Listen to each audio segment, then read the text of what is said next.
Hello dear students, welcome to my channel Mehul's biology.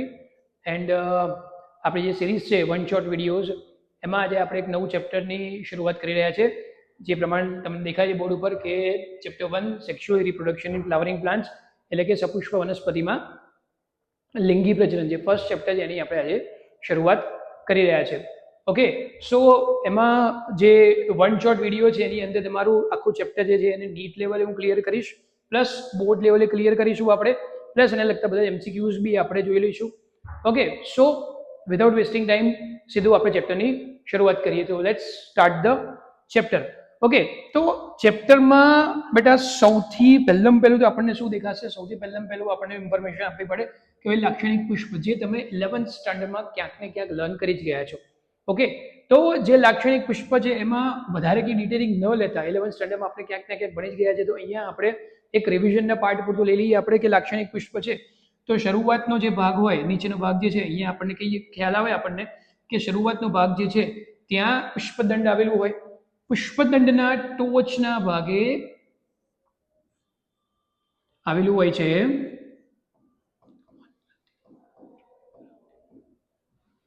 પુષ્પાસન. પછી બાકીના જે ચક્રો જોવા જઈએ આપણે તો વજ્રચક્ર, દલચક્ર, પુંકેસર ચક્ર અને સ્ત્રીકેસર ચક્ર, એમ 4 ચક્રો ભેગા મળીને લાક્ષણિક પુષ્પનું નિર્માણ કરશે. હવે એમાંની આ ચેપ્ટરમાં પર્ટિક્યુલર કામ કોનું છે આપણે? તો આ ચેપ્ટરમાં બેઝિકલી કામ લાગશે આપણને પુંકેસર ચક્ર અને સ્ત્રીકેસર ચક્ર. તો આપણને એ બી ખ્યાલ હોય, માની લો કે પુંકેસર ચક્ર છે તો પુંકેસર ચક્રના પ્રત્યેક એકમને કહેવામાં આવે છે પુંકેસર. હવે પુંકેસરની વાત કરીએ છીએ તો આપણને પુંકેસર કઈ રીતે મળે? આ રીતનું પુંકેસર મળે છે આપણને, દ્વિખંડી છે અને આ એનો તંતુનો ભાગ છે. પુંકેસરમાં આને કહેવામાં આવે છે તંતુ, આને કહેવામાં આવે છે પરાગાશય. Exactly, perfect. શું કીધું તમે? આને પરાગાશય. પરાગાશયને માઇન્ડ વેલ ધ્યાનમાં રાખો, એનસીઈઆરટીમાં લઘુ બીજાણુધાની તરીકે પણ ઓળખવામાં આવે છે. ઓકે, તો જે પ્રત્યેક પરાગાશય જે છે આપણને કેવું દેખાય છે? અહીંયા પ્રત્યેક પરાગાશય જે છે આપણને દેખાય છે અહીંયા કેવું છે? દ્વિખંડી છે. હવે પરાગાશયનો જે પ્રત્યેક ખંડ જે છે એ બીજા 2 કોટરનો બનેલો છે, એટલે પ્રત્યેક ખંડ પાછું 2 કોટરનું બનેલું, એટલે દ્વિકોટરીય થયું. તો પરાગાશય જે છે દ્વિખંડી પણ કહેવાય અને ચતુષ્કોટરીય પણ કહેવાય. બધાએ ધ્યાનમાં રાખવાનું, ક્યાંક ને ક્યાંક એક્ઝામમાં પૂછાયેલો સવાલ કે પરાગાશય માટે સુસંગત વિકલ્પ પસંદ કરો, કે તે દ્વિખંડીય છે, ચતુષ્કોટરીય છે, એક કોટરીય, દ્વિકોટરીય છે. તો આપણો આન્સર અહીંયા શું આવશે? ચતુષ્કોટરીય તરીકે એને કન્સિડર કરી શકાય. એ જ પ્રમાણે અહીંયા તંતુ આવશે. પછી સ્ત્રીકેસરના જે છે એમાં આપણે સમાવેશ કરીએ આપણે, તો આપણને બધાને ખ્યાલ હોય, ક્યાંક ને ક્યાંક પહેલા લર્ન કરી ચૂક્યા છે. તો પરાગાશય છે, પરાગવાહિની છે, નીચેના ભાગને કહેવામાં આવે છે બીજાશય. બીજાશયની અંદર અંડકો આવેલા હોય. અંડકની સંખ્યા જે છે 1 અથવા 1 થી વધારે હોઈ શકે છે. તો એના જે એક્ઝામ્પલ્સ એનસીઈઆરટીમાં આપે છે, એક અંડાશય આવેલું હોય, એક બીજાશય આવેલું હોય ત્યારે, અને એક કરતાં વધારે બીજાશય આવેલું હોય ત્યારે એ એક્ઝામ્પલ્સને આપણે ધ્યાનમાં પ્રોપરલી રાખીશું. ઓકે, તો એક લાક્ષણિક પુષ્પનું જે ઇન્ટ્રોડક્શન છે આઈ થિંક આટલું ઇનફ છે. આગળ જ્યાં એની બી જરૂર પડશે ડિટેલિંગ આપણે ક્યાંક ને ક્યાંક લેતા રહીશું. ઓકે, તો આગળ વધીએ આપણે નેક્સ્ટ ટોપિકમાં. સીધું આપણે જે મેલ પાર્ટ છે, મેલ પાર્ટની આપણે શરૂઆત કરીએ. પણ જે ટોપિક લીધો એ ટોપિકને રિગાર્ડિંગ થોડા ઘણા 1-2 નાના ક્વેશ્ચન્સ આપણને ખબર પડે. જેમ કે એક ક્વેશ્ચન આપણે લઈ શકીએ છીએ અહીંયા કે સામાન્ય આવૃત બીજધારી પુષ્પના પરાગાશય માટે યોગ્ય વિકલ્પ પસંદ કરો. યસ, એક કોટરીય, દ્વિકોટરીય, ત્રિકોટરીય કે ચતુષ્કોટરીય? Absolutely right. બધાને ખબર પડી જાય કે શું આન્સર આવશે અહીંયા? ચતુષ્કોટરીય. એના પછી જોઈએ છે આપણે તો રાઈમાં બીજાશયની સ્થિતિ શું છે? યસ, આ એક સરસ મજાનો સવાલ તમારી આગળ આવે છે. હવે આનો આન્સર હું તમને નહીં આપું, આનો કનેક્શન ક્યાંક ને ક્યાંક 11th સ્ટેન્ડર્ડનું જે 5મું ચેપ્ટર છે એની જોડે છે, તો તમારે એક વખતે રેફર કરવાનું. તો બીજાશયની દિવાલમાં આપણે ખ્યાલ છે કે કુલ 4 સ્તરો આવેલા હોય. કયા 4 સ્તરો આવેલા હોય?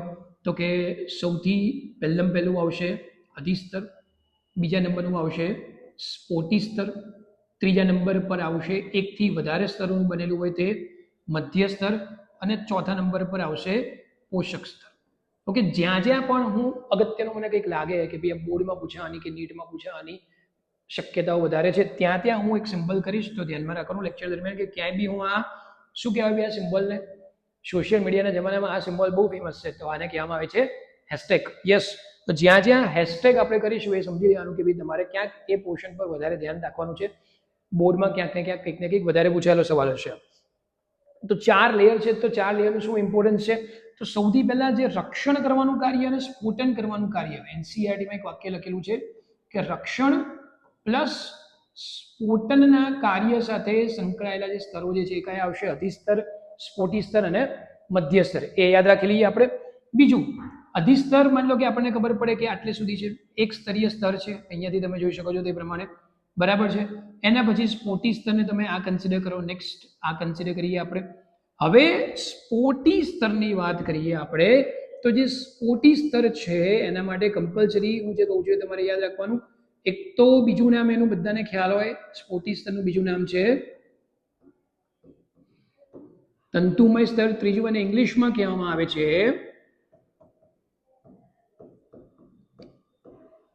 એન્ડોથેસિયમ. યસ, એને શું કહેવામાં આવે છે? એન્ડોથેસિયમ. તો તમારે આમ તો બધા ઇંગ્લિશ વર્ડ યાદ રાખવાના નહીં આવે, પણ કમ્પલસરી આનું નામ તો યાદ રાખવાનું જ છે. તો સ્ફોટી સ્તર, તંતુમય સ્તર અને એન્ડોથેસિયમ, ત્રણે ત્રણ શબ્દો તમને ખબર હોવી જોઈએ. સેકન્ડ થિંગ, મધ્ય સ્તરો. તો ભાઈ મધ્ય સ્તરોની સંખ્યા 1 કરતા વધારે છે. તો મધ્ય સ્તરીય એનસીઈઆરટીમાં આપણને 2 લેયર બતાડેલા છે, તો 3 લેયર થયા. ઓકે, ચોથું અને એનસીઈઆરટીમાં આપેલું સૌથી વધારે અગત્યનું સ્તર જેને કહેવામાં આવે છે પોષક સ્તર. યસ, પોષક સ્તર કોને કહેવામાં આવે છે? તો એ આગળ જોઈએ આપણે. તો પોષક સ્તર જે છે એને ઇંગ્લિશમાં, અંગ્રેજી ભાષામાં એને કહેવામાં આવે છે ટેપેટમ. પોષક સ્તર જે છે એને, સોરી આ કંઈક બીજી કોઈ સ્લાઇડ આવી ગઈ, વાંધો નહીં, આપણે આગળની સ્લાઇડ હમણાં આવી જશે, ચિંતા નથી. Yes, okay. તો જે પોષક સ્તર છે એ પોષક સ્તરને કહેવામાં આવે છે ટેપેટમ. હવે તમે ધ્યાનથી એનસીઈઆરટી નો ડાયાગ્રામ જુઓ સ્ટુડન્ટ્સ, તો ટેપેટમ માટે એનસીઈઆરટીમાં તમે જો અલગ અલગ, આ એક ટેપેટમનો કોષ થયો, આ માની લો કે એક ટેપેટમનો કોષ થયો, બાકીના બધા એ પ્રમાણે આપેલા છે. તો ટેપેટમનો કોઈક એક કોષ હું તમારી આગળ મૂકું છું. ટેપેટમનો કોઈક એક કોષ મૂકી, માની લો કે ચલો આ ટેપેટમનો કોષ છે, બરાબર છે. શું યાદ રાખીશું ટેપેટમમાં? ટેપેટમ જે છે એની અંદર ફર્સ્ટ ઓફ ઓલ તો કોષ કેન્દ્રની સંખ્યા 1 કરતા વધારે, મતલબ કે તે દ્વિકોષ કેન્દ્રી છે. સેકન્ડ થિંગ, એની અંદર ઘટ્ટ કોષરસ આવેલો છે. લાક્ષણિકતાઓ યાદ રાખતા રહેજો. કોષ કેન્દ્રની સંખ્યા 1 કરતા વધારે, 2 અથવા 2 થી વધારે એવું કહો તો બી ચાલે. અને બીજું શું કીધું મેં? ઘટ્ટ કોષરસ આવેલો છે. વત્તા એ જે ટેપેટમ છે એ ટેપેટમમાં આવેલી છે કેટલીક કણિકાઓ. આ જે પર્પલ કલરની મેં બતાડી એને કહેવાય એની કણિકાઓ. કણિકાને કહેવામાં આવે છે યુબિશની કણિકા. એનસીઈઆરટીમાં આવો કોઈ પણ પ્રકારનો શબ્દ તમને નહીં મળે, પણ આપણે યાદ રાખીશું, બરાબર છે. તો જે યુબિશની કણિકા છે એ યુબિશની કણિકાને ઘેરીને એની આસપાસ, અગત્યનો પોઈન્ટ કહેવા જઈ રહ્યો છું, હેશટેગ વાળો પોઈન્ટ યાદ રાખીશું આપણે. યુબિશની કણિકાને ઘેરીને આપણે એને થોડોક અલગ કલર આપી દઈએ તો વધારે પ્રોપરલી સમજાઈ શકીશું. યુબિશની કણિકાઓને ઘેરીને, યસ, આ જે મેં રેડ કલરનું લેયર બતાડ્યું એ જે છે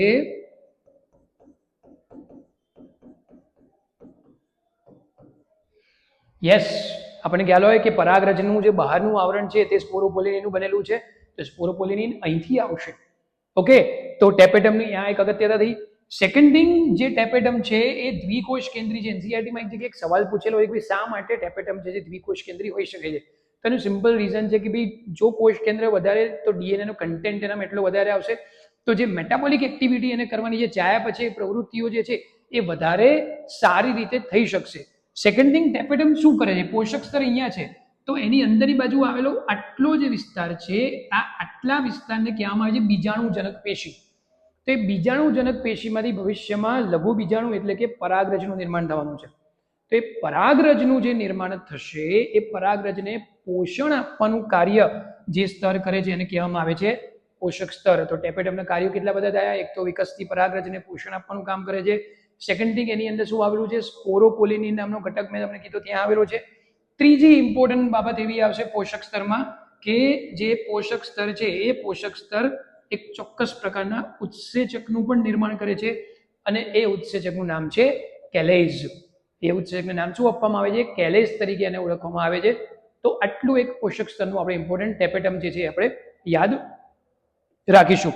ઓકે, બોર્ડ વર્ક તમે તમારી રીતે પ્રોપરલી કરતા રહેજો. હું આગળ નેક્સ્ટ સ્લાઇડ પર જઉં છું.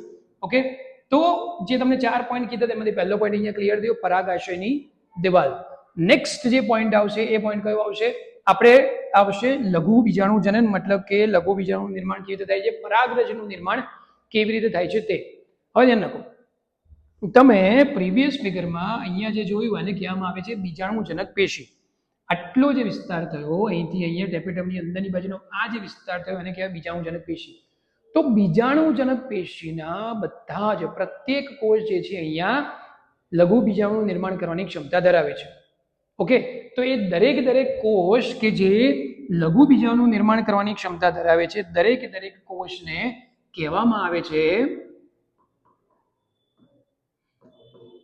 લઘુ બીજાણુ માતૃકોષ, અથવા તો એને કહેવામાં આવે છે પરાગ માતૃકોષ, જેને કહેવાય પોલન મધર સેલ. લઘુ બીજાણુ માતૃકોષમાં ને માઇક્રોસ્પોર મધર સેલ કહેવાય, એમએમસી. પે તો મેગાસ્પોર મધર સેલ બી છે, તો આપણે ત્યાં એમએમસી યાદ રાખીશું, અહીંયા આપણે પીએમસી યાદ રાખીશું. હવે સમજો કે ભાઈ આ માતૃકોષ છે સ્ટુડન્ટ્સ, તો માતૃકોષનું રંગસૂત્રીય બંધારણ હંમેશા કેવું હોય? 2n જ હોય. તો જે પરાગ માતૃકોષ છે એનું રંગસૂત્રીય બંધારણ 2n છે, એટલે કે એની પ્લોઇડી શબ્દ શું વપરાય છે? પ્લોઇડી એની શું છે? તો કે 2n છે. તો પરાગ માતૃકોષ જે છે એનું હવે અહીંયા અર્ધીકરણ કરીએ આપણે. તો અર્ધીકરણ આપણે 11મા ધોરણમાં ક્યાંક ભણી ગયા હોય, 2 તબક્કા હોય, અર્ધીકરણ 1 અને અર્ધીકરણ 2. તો પરાગ માતૃકોષનું અર્ધીકરણ થશે એટલે તમને બીજા 2 કોષ મળશે, અને આ બંને પણ કેવા હશે? એકકીય હશે, અને આનું પણ અર્ધીકરણ પૂર્ણ થશે, અર્ધીકરણ 2 થશે. તેમાંથી 1, 2, 3 અને 4 મળશે કોષ, અને આને નામ આપવામાં આવે છે લઘુ બીજાણુ માતૃકોષ. કોનું નિર્માણ થયું અહીંયા? લઘુ બીજાણુનું નિર્માણ થયું સ્ટુડન્ટ્સ અહીંયા. તો આને કહેવામાં આવે છે લઘુ બીજાણુ ચતુષ્ક તરીકે આપણે એને ઓળખીશું. ઓકે, તો બટ ઓબ્વિયસ વાત છે લઘુ બીજાણુ ચતુષ્કની પ્લોઇડી શું મળી તમને અહીંયા? એકકીય.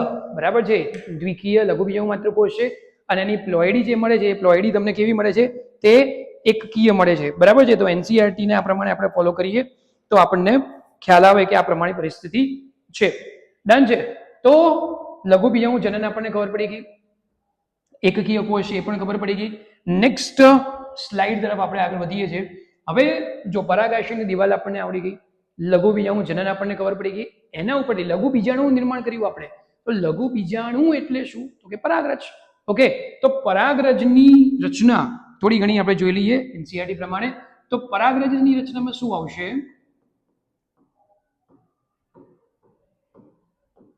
હવે પરાગરજની રચનામાં શું લઈ શકીએ આપણે? ચલો, હવે પરાગરજ જે છે એમાં સૌથી પહેલા તો આ એનું પરાગરજનું કોષરસ પટલ બતાડીએ આપણે, માની લો કે. બરાબર. પછી લઈએ આ એનું કોષ કેન્દ્ર, અને એની અંદર આવેલો છે એનો કોષરસ. આ થઈ ગઈ પરાગરજ. હા, પણ હજુ પરાગરજ જે છે એની આજુબાજુ બીજા 2 આવરણ આવેલા હોય છે, અને બંને આવરણોની જો વાત કરીએ તો સૌથી પહેલું આ જે આવરણ છે અંત આવરણ કહીએ, જે સેલ્યુલોઝ અને પેક્ટિનનું બનેલું છે, પ્રમાણમાં પાતળું છે, અને એની બહારની બાજુ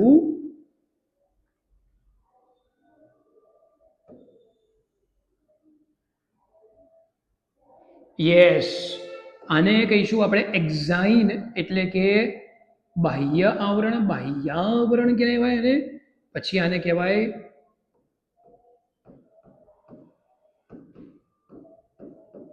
અંતઃ આવરણ. તો બી એક્ઝાઇન અને ઇન્ટાઇન. મોસ્ટ ઇમ્પોર્ટન્ટ નોટ હેશટેગમાં અહીંયા નાખીશું આપણે કે બાહ્ય આવરણ શેનું બનેલું છે? સ્પોરોપોલેનિનનું બનેલું છે. હવે અહીંયા મગજમાં પેટ થવું જોઈએ કે ભાઈ સ્પોરોપોલેનિન ક્યાંથી આવ્યું? યાદ કરો, આગળ શું હતું? ટેપેટમ. તો એ જે ટેપેટમ જે છે ત્યાંથી સ્પોરોપોલેનિન અહીંયા આપણને મળ્યું હતું. બરાબર છે, પોષક સ્તર ત્યાંથી ટેપેટમ અહીંયા સ્પોરોપોલેનિન આપણને મળશે. ચલો ડન છે અહીંયા.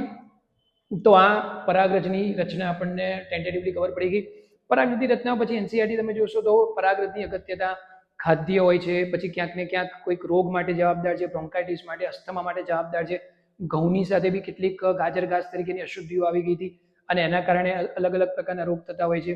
ખાદ્ય છે, પછી ક્યાંક ને ક્યાંક એનો મેડિસિન્સમાં બી ઉપયોગ થતો હોય છે. એ બધું એક વખત તમે રીડ કરશો તો તમને આઈડિયા આવી જશે. બરાબર. તો એ પરાગરજમાં આપણે ખ્યાલ આવી જોઈએ. એક ઇમ્પોર્ટન્ટ પોઈન્ટ અહીંયા આપણે કવર કરીએ. આપણે આ જે ટોપિક જોયો લઘુ બીજાણુ જનન, એમાં શું બનાવ્યા? 4 લઘુ બીજાણુ મળ્યા. હવે એ જે 4 લઘુ બીજાણુ મળ્યા એ આ રીતે છે. માની લો કે આ એક જે લઘુ બીજાણુ માતૃકોષ છે, એમાંથી 2 લઘુ બીજાણુ જે એકકીય અને પછી 4, તો 4 લઘુ બીજાણુ મળે આને શું નામ આપી દીધું આપણે? લઘુ બીજાણુ ચતુષ્ક. હવે આ જે લઘુ બીજાણુ ચતુષ્ક છે સ્ટુડન્ટ્સ, એની આજુબાજુ એક આવરણ આવેલું હોય છે અને આ આવરણને કહેવામાં આવે છે કેલોસ. કંઈક સ્ટ્રાઇક થાય છે, યાદ આવે છે? કેલોસ કંઈક હમણાં નામ કીધું સરે, કંઈક શું કીધું મેં આગળ? ટેપેટમમાંથી જ એક ઉત્સેચક બને છે જેનું નામ છે કેલેઝ ઉત્સેચક છે. તો આ આવરણને તોડવા માટે જરૂરી જે ઉત્સેચક છે એનું નામ છે કેલેઝ. અને કેલેઝ નામનો ઉત્સેચક ક્યાંથી આવતો હોય છે? યસ, અગેન ટેપેટમ પોષક સ્તરમાંથી નિર્માણ પામતો હોય છે. તો અગેન મને એક ટેપેટમનું એટલે કે પોષક સ્તરનું બીજું એક મહત્વ મને મળી ગયું. ઓકે, તો પરાગાશયની દિવાલ આપણને ખબર પડી ગઈ, લઘુ બીજાણુ જનન ખબર પડી ગઈ, ત્રીજું પરાગરજની રચના ખબર પડી ગઈ. મોસ્ટ ઇમ્પોર્ટન્ટ ટોપિક ભણવા જઈ રહ્યો છું, દેટ ઇઝ નર જન્યુજનકનો વિકાસ. નર જન્યુજનકનું નિર્માણ કેવી રીતે થાય છે? સીધી વાત છે, નર જન્યુજનકનું નિર્માણ ક્યારે પૂરું થાય? નામમાં જ આન્સર છે, નર જન્યુનું નિર્માણ થાય ત્યારે. તો નર જન્યુના નિર્માણ સુધી આપણે ટોપિકને આગળ કન્ટિન્યુ કરીએ. ચલો, તો પરાગરજની રચના અને નર જન્યુજનકનો વિકાસ, આપણે પરાગરજની રચના જોઈ લીધી. હવે નર જન્યુજનકના વિકાસની આપણે વાતો કરીએ. નર જન્યુજનકનો વિકાસ. ઓકે, શું કહે છે આપણને? ધ્યાન રાખો, આપણી પાસે જે એક લઘુ બીજાણુ અને એ લઘુ બીજાણુ કઈ જગ્યાએ છે? પરાગાશયમાં. ધ્યાનમાં રાખજો કે લઘુ બીજાણુ કઈ જગ્યાએ છે? પરાગાશયમાં છે. તો નર જન્યુજનકના વિકાસની શરૂઆત ક્યારે થાય છે? જ્યારે પરાગરજ પરાગાશયમાં છે ત્યારે જ. પરાગરજ પરાગાશયમાં છે ત્યારે જ નર જન્યુજનકના વિકાસની શરૂઆત થાય છે. તો માની લો કે તમારી જોડે આ એ પરાગરજ છે અને કોષ કેન્દ્ર છે, બાજુમાં એનસીઆરટીનો ડાયાગ્રામ છે જ, તો એમાં જ આપણે કન્ટિન્યુ કરીએ તો આપણને આ ડાયાગ્રામ બી ક્લિયર થતો રહે. ઓકે, તો તમે જોઈ શકો કે એનું કોષ કેન્દ્ર, પછી આ આવશે એનું કોષ રસ, પછી એની અંદર જ રસધાનીઓ અલગ અલગ આવેલી હોય છે. કોષ કેન્દ્ર સરસ મજાનું આવેલું છે. મોસ્ટ ઇમ્પોર્ટન્ટ નોટ કે ભાઈ અહીંયા વિભાજન તો થાય છે, પણ જે ત્રાકતંતુઓ બને છે એ કેવા બને છે? અહીંયા અસમમિતીય ત્રાકતંતુ બને છે. સમમિતિ ત્રાકતંતુ નથી બનતા. જો સંમિત ત્રાકતંતુ બનતા હોત તો નિર્માતા અથવા સર્જન પામતા બંને કોષ સરખા કદના હોત. આ અલગ અલગ નાના મોટા કદના બને છે. તો અસમમિતીય ત્રાકતંતુ થયા એના પરિણામે માની લો કે આ લઘુ બીજાણુ હતું, એના પછી એક કોષ બન્યો, આ મોટા કદનો કોષ બન્યો, આ એનો કોષ રસ બન્યો. ધ્યાન રાખજો, એનસીઆરટીના ડાયાગ્રામની જ વાત કરું છું, પણ થોડુંક વધારે ક્લિયરલી જોઈએ આપણે. અને એના કોષ રસમાં બીજો એક ત્રાકાકાર કોષ બન્યો. આ અને આ ડાયાગ્રામ સેમ જ છે. તો આ જે કોષ થયો એ કયો થશે સ્ટુડન્ટ્સ? વાનસ્પતિક કોષ થશે. અને આ જે કોષ થશે, જે અંદરની બાજુ ત્રાકાકાર કોષ જે બન્યો એ થશે જનન કોષ. બરાબર છે? તો આના પરથી આપણે આગળ નર જન્યુજનકના વિકાસની શરૂઆત કરીશું. ઓકે, તો આ જે પરિસ્થિતિ છે એ પરિસ્થિતિમાંથી જ હવે નર જન્યુજનકનું નિર્માણ થશે.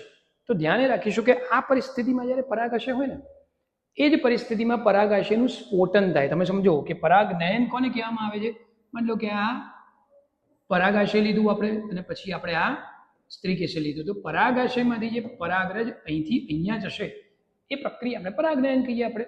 તો જે પરાગનયનમાં પરાગાશય અહીંથી અહીંયા જાય છે, એ પરાગાશયની અંદર શું આવેલું હોય છે? તો કે એક વાનસ્પતિક કોષ છે અને એક જનન કોષ છે. આવું આપણે યાદ રાખીશું.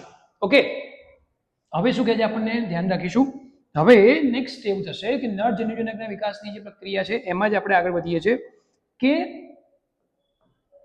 જ્યારે પરાગરજ આ પરિસ્થિતિમાં છે, આ વાનસ્પતિક કોષ કન્સિડર કરીએ આપણે, આ એનો આપણે કોષ રસ કન્સિડર કરીએ, અને પછી એની અંદર ત્રાકાકાર કયો કોષ છે? શું છે નામ બોલો તો? જનન કોષ. યસ, જનન કોષ કન્સિડર કરીએ. તો એ પરિસ્થિતિમાં એનું પરાગનયન થઈ ગયું. હવે એને આપણે બેસાડી દઈએ છીએ પરાગનયનની પ્રક્રિયામાં, મતલબ કે પરાગાસન ઉપર એને લાવી દઉં. બરાબર છે? માંડવો અહીંયા તૈયાર છે અને જાન લઈને આપણે જઈ રહ્યા છીએ, તો બીજાશય જે છે ત્યાં એને મોકલવાનું છે. તો હવે નેક્સ્ટ પ્રોસેસ પ્રક્રિયા કઈ હશે? હવે નેક્સ્ટ સ્ટેપમાં એવું થશે કે ભાઈ આ જે પરાગનયનની પ્રક્રિયા થઈ, તો અહીંયાથી હવે નિર્માણ થશે પરાગનલિકાનું. અહીંયા નિર્માણ કોનું થઈ રહ્યું છે? આ શું બન્યું? આને કહેવામાં આવે છે પરાગ નલિકા. હવે પરાગનલિકાનું નિર્માણ થયું એટલે આની અંદર આગળ પહેલા માની લો કે હું મોટા કદનો કોષ બતાડું વાનસ્પતિક કોષ અને એની પાછળ નાના કદનો કોષ આવેલો હોય છે જેને કહેવામાં આવે છે જનનકોષ. હવે વાનસ્પતિક કોષ આગળ જતા નાશ પામે છે અને જનનકોષમાંનું સમભાજન થયું, જનનકોષનું સમભાજન થયું અને એમાંથી મને મળે છે બે એક્ઝેક્ટલી સહી જવાબ શું બને? નરજન્યુ. હું તમને પહેલા જ કહી ચૂક્યું કે નરજન્યુજનકનો વિકાસ ક્યારે પૂર્ણ થાય? જ્યારે નરજન્યુનું નિર્માણ થાય ત્યારે. તો અહીંયા નરજન્યુજનકનો વિકાસ અહીંયા પૂર્ણ થયો. બરાબર. હવે અહીંયા કન્સેપ્ટ અહીંયા ક્યાંથી નીકળીને બહાર આવે. હવે આ પરિસ્થિતિ ક્રિએટ થઈ આવૃત બીજધારીની 60% વનસ્પતિમાં હેશટેગમાં લખીશું આપણે. મતલબ કે જ્યારે પરાગનયન થયું ત્યારે પરાગરજની અંદર શું હતું? એક વાનસ્પતિક કોષ હતો અને એક જનનકોષ હતો. મતલબ કે પરાગરજ જે છે તે કેવી હતી? દ્વિકોષીય હતી. તો આ 60% વનસ્પતિમાં નરજન્યુજનક ધ્યાન રાખજો બધા, નરજન્યુજનકનો વિકાસ ક્યાં શરૂ થયો અને ક્યાં પૂર્ણ થયો? તમે જાતે લખવાનું રહેશે. નરજન્યુજનકનો વિકાસ પરાગાશયમાં શરૂ થયો અને સ્ત્રીકેસની પરાગવાહિનીમાં પૂર્ણ થયો. તો બાકીની 40%, યસ આ બી હેશટેગમાં જશે, 40% વનસ્પતિમાં પરાગરજ જ્યારે મોસ્ટ ઇમ્પોર્ટન્ટ ત્રિકોષીય છે ત્યારે એનું પરાગનયન થાય છે. અહીંયા દ્વિકોષીય છે ત્યારે પરાગનયન થશે, અહીંયા ત્રિકોષીય છે ત્યારે પરાગનયન થશે. તો 40%માં પરાગરજ ત્રિકોષીય છે, મતલબ કે ઓલરેડી એ 3 કોષમાં કયું છે? એક વાનસ્પતિક કોષ છે અને બે નરજન્યુ છે. મતલબ કે અહીંયા તમારે યાદ રાખવાનું કે નરજન્યુજનકનો વિકાસ ક્યાં પૂર્ણ થયો છે? ક્વેશ્ચન માર્ક કરીને રાખજો આની જેમ. નરજન્યુજનકનો વિકાસ ક્યાં પૂર્ણ થયો છે? યસ, પરાગાશયમાં જ નરજન્યુજનકનો વિકાસ પૂર્ણ થઈ ગયો છે. Okay, so this is an important not.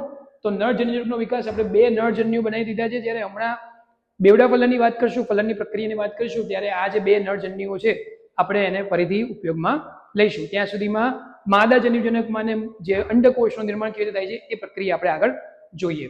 ચાલો નેક્સ્ટ ટોપિક પર આપણે આગળ વધીએ. કયા એમસીક્યુઝ આપણને ખબર પડે કે નહીં ચેક કરીએ, આવડે છે કે નહીં?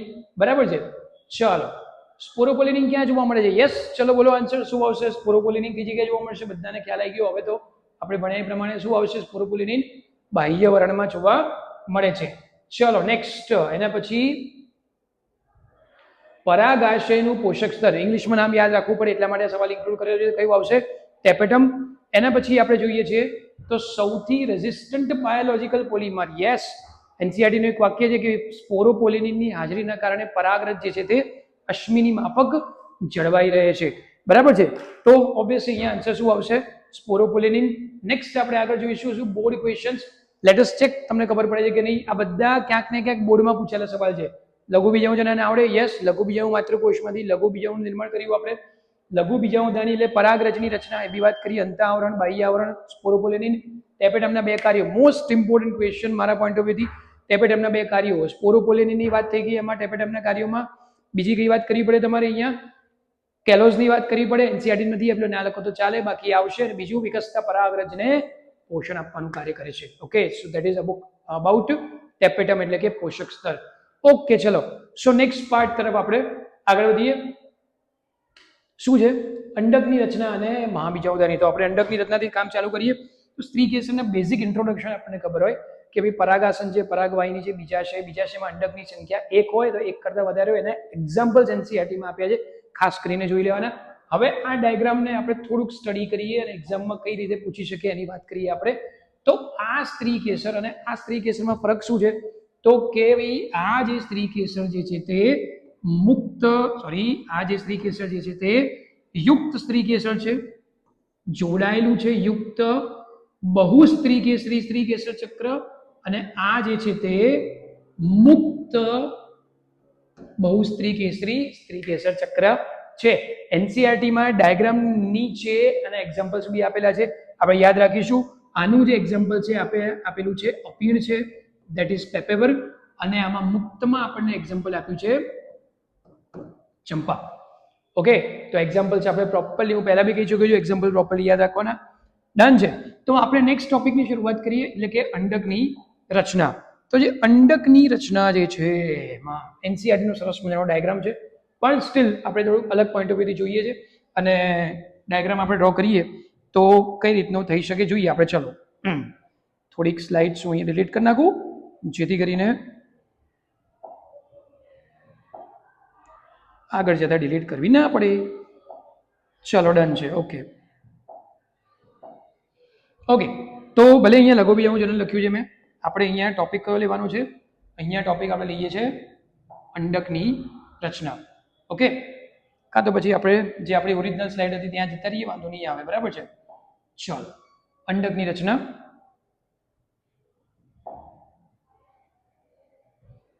Okay done.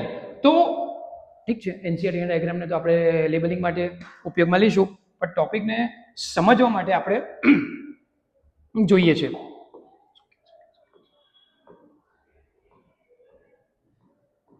અંડક.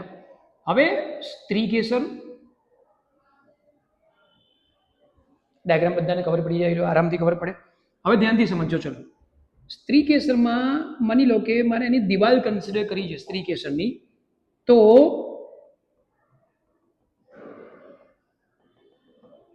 આટલો ભાગ જે થયો એ થયું બીજાશયની દિવાલ, અને આ ભાગ જે થયો એ થયું બીજાશયનું પોલાણ. હવે એ જે પોલાણ છે એ પોલાણમાં કોઈક એક ચોક્કસ સ્થાનેથી બીજાંડ, એટલે કે આ જે બતાડ્યું એ કહેવામાં આવે છે અંડક અથવા તો બીજાંડ. જે સ્થાનેથી અંડકની ઉત્પત્તિ થાય, કુશન જેવો ગાદી જેવો ભાગ છે, એ ગાદી જેવા ભાગને કહેવામાં આવે છે જરાયુ. અને એ જે જરાયુ છે આની સાથે જેના દ્વારા જોડાયેલું છે એને કહેવામાં આવે છે અંડક નાલ. આટલી વસ્તુ તમને ખબર પડવી જોઈએ. ઓકે, હવે ખાલી આટલો ભાગ આપણે બહાર બતાડીએ, કલર સાથે મેચ કરીશું આપણે તો આપણને જલ્દી ખબર પડે. માની લો કે ચલો આ ભાગ શું આવ્યો, તો કે છે કે અંડક. એના પછી આને આપણે માની લઈએ કે અંડક નાલ તરીકે કન્સિડર કરીએ આપણે. આને કન્સિડર કરીએ આપણે અંડક નાલ. તો પછી આપણા માટે આ શું થશે? જરાયું. અંડક નાલ અંડકની સાથે જે સ્થાન દ્વારા જોડાયેલું હોય, ક્યાંથી જોડાયેલું છે ભાઈ? અહીંથી જોડાયેલું છે. તો એ સ્થાનને કહેવામાં આવે છે હાઇલમ, એટલે કે બીજ કેન્દ્ર. શબ્દોને ધ્યાનમાં રાખીને આપણે સમજીશું. અંડક છે, આ બીજ કેન્દ્ર છે, અંડક નાલ છે, અને આને કહેવામાં આવે છે જરાયુ. ઓકે, અંડકમાં આપણે આગળ વધીએ. આપણે આ જે ભાગ જે છે અંડકમાં, એ અંડકમાં આપણને કયા કયા વિસ્તારો જોઈ શકાય છે? તો કે માની લો કે ચલો અંડક છે. અંડકને હું અહીંયા થોડોક વધારે ઝૂમ કરીને બતાડું છું. તો ભાઈ અંડકમાં મને એક પોષણ આપતો એક વિસ્તાર દેખાશે. આ જે વિસ્તાર છે એવું માની લઈએ આપણે કે તે પોષણ આપવાનું કાર્ય કરે છે. તો જે પોષણ આપવાનું કાર્ય કરતો આ જે વિસ્તાર છે એને નામ આપવામાં આવે છે પ્રદેહ. એને શું કહીશું આપણે? પ્રદેહ. અને એને ઘેરીને, આ જે અંડક જે છે એને ઘેરીને, પ્રદેહને ઘેરીને એક કે બે સ્તર આવેલા હોય છે એને નામ આપવામાં આવે છે અંડકાવરણ. હવે ધ્યાનમાં રાખીશું કે આ અંડકની વાત કરીએ આપણે. લખવો તો લખી કાઢજો બધા. અંડકમાં સમાવેશ કોનો કર્યો આપણે? તો કે પ્રદેહ વત્તા એક અથવા તો બે કરતા વધારે બી હોઈ શકે અંડકાવર્ણો. પ્રદેહ અને અંડકાવર્ણો બંનેને કમ્બાઇન્ડ રીતે નામ શું આપવામાં આવે છે? અંડક કહીશું. અંડકમાં આટલાનો સમાવેશ થાય. હવે તમે જોઈ શકો છો કે ભાઈ અંડકાવર્ણો પ્રદેહને સંપૂર્ણપણે ઘેરીને ગોઠવાયેલા છે. માત્ર એક સ્થાન બાકી રહ્યું છે, એ સ્થાનને નામ આપવામાં આવે છે અંડક છિદ્ર, જે એની ઉપરનો ભાગ છે. તો એનો નીચેનો ભાગ જે છે એને કહેવામાં આવે છે અંડક તલ. એનસીઈઆરટી વાળા બહુ કન્ફ્યુઝ કરે. અહીંયા ઘડીકમાં એ લોકો આ ડાયાગ્રામને આમ બતાડે છે, ઘડીકમાં આ ડાયાગ્રામને ઉપર બતાડે છે. મતલબ કે ઘડીકમાં શું કરશે? અંડક તલનો ભાગ ઉપર લઈ જશે, અંડક છિદ્રના ભાગને નીચે લાવશે. તો એ એનસીઈઆરટીના ડાયાગ્રામને બી અમને જોઈએ છે આપણે કે ક્યાં શું કેવી રીતે બતાડ્યું છે, જેથી કરીને એક્ઝામમાં કઈ રીતે પૂછે છે આપણને ક્યાંય બી ના આવડે એવું ના બને. બરાબર છે? તો પ્રદેહનો ભાગ આવી ગયો. હવે આપણે એને કમ્પેર કરતા રહીએ આગળ જે નર જન્યુજનકના વિકાસની વાત થઈ હતી તેની જોડે. તો યાદ કરો, ત્યાં હતું બીજાણુજનક પેશી. અને બીજાણુજનક પેશીની અંદર ઘણા બધા જેટલા બી કોષો હતા, દરેક કોષો શેના તરીકે વર્તતા હતા? તો કે લઘુ બીજાણુ માતૃકોષ. તો એ જ પ્રમાણે અહીંયા કયો કોષ આવેલો હશે? કયો હશે? યસ, એક્ઝેક્ટલી બરાબર બોલ્યા. કયો હશે? મહાબીજાણુ માતૃકોષ. પણ ડિફરન્સ એ આવશે કે ભાઈ આમાં કોઈ બી એક જ કોષ મહાબીજાણુ માતૃકોષ છે, બધા નથી. પ્રદેહનો એક જ કોષ, અને એ પણ કયો? માની લો કે આ પ્રદેહ છે, બરાબર છે. તો પ્રદેહનો આ છેડો કયો છે? અંડક છિદ્ર તરફનો. તો પ્રદેહનો અંડક છિદ્ર તરફનો કોષ, માની લો કે આ કોષ. ચલો, પ્રદેહનો કોઈ પણ એક જ કોષ, અને એ પણ કયો? અંડક છિદ્ર તરફનો જ જે કોષ છે, એ કોષ શેના તરીકે વર્તે છે?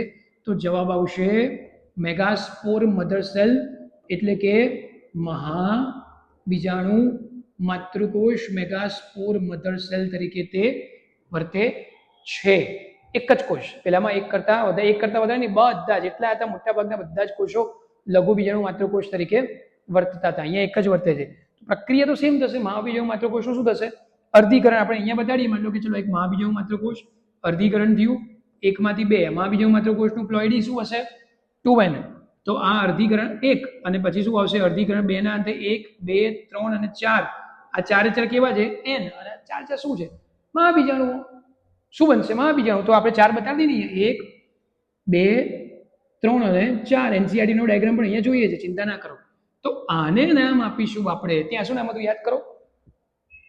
યાદ કરો. ત્યાં નામ હતું લઘુ બીજાણુ ચતુષ્ક. તો આને કહીશું આપણે મહાબીજાણુ ચતુષ્ક. શું કહેવાય આને? મહાબીજાણુ ચતુષ્ક. તો 4 મહાબીજાણુ આપણને અહીંયા મળી ચૂક્યા છે, બરાબર છે.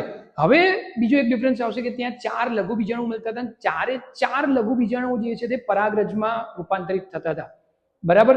અહીંયા એક દુઃખદ સમાચાર એવા આવશે કે જે 4 લઘુ બીજાણુ મળે છે, એ 4 લઘુ બીજાણુમાંથી, ધ્યાન રાખજો બધા, 4 લઘુ બીજાણુમાંથી 1, 2 અને 3 લઘુ બીજાણુ જે છે તે વિઘટન પામે છે. 4 માંથી 3 લઘુ બીજાણુ જે છે તેનું વિઘટન થઈ જાય છે. માત્ર એક જ લઘુ બીજાણુ બાકી વધે છે.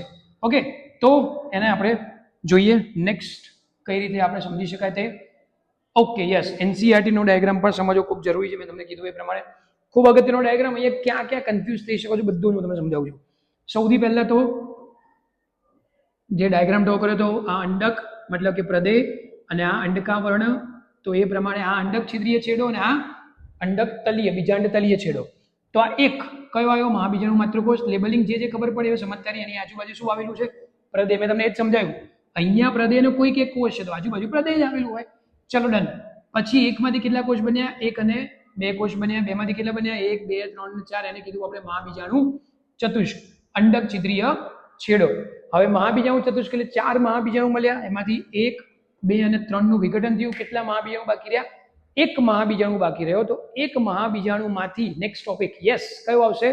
જેમ ત્યાં નર જન્યુજનકનો વિકાસ થયો, અહીંયા શું આવશે? માદા જન્યુજનકના વિકાસની શરૂઆત આપણે કરીશું. ઓકે,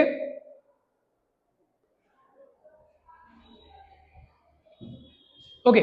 તો હવે આજે એક મહાબીજાણુ વધ્યો. એ એક મહાબીજાણુમાંથી માદા જન્યુજનકનું નિર્માણ કેવી રીતે થાય છે એ સમજીએ. One of the most important topic of entire chapter. તો સમજીએ આપણે. ચલો, એક મહાબીજાણુ વધ્યો. માની લો કે આપણી પાસે એક મહાબીજાણુ છે, આ રહ્યો એ એક મહાબીજાણુ. એની અંદર શું છે? એનું એક કોષ કેન્દ્ર. કરેક્ટ. આપણે થોડુંક એને ડિટેલિંગ બતાડીએ. માની લો કે આ એક મહાબીજાણુ છે. હવે એનું કોષ કેન્દ્ર છે. હવે આના કોષ કેન્દ્રનું વિભાજન થશે.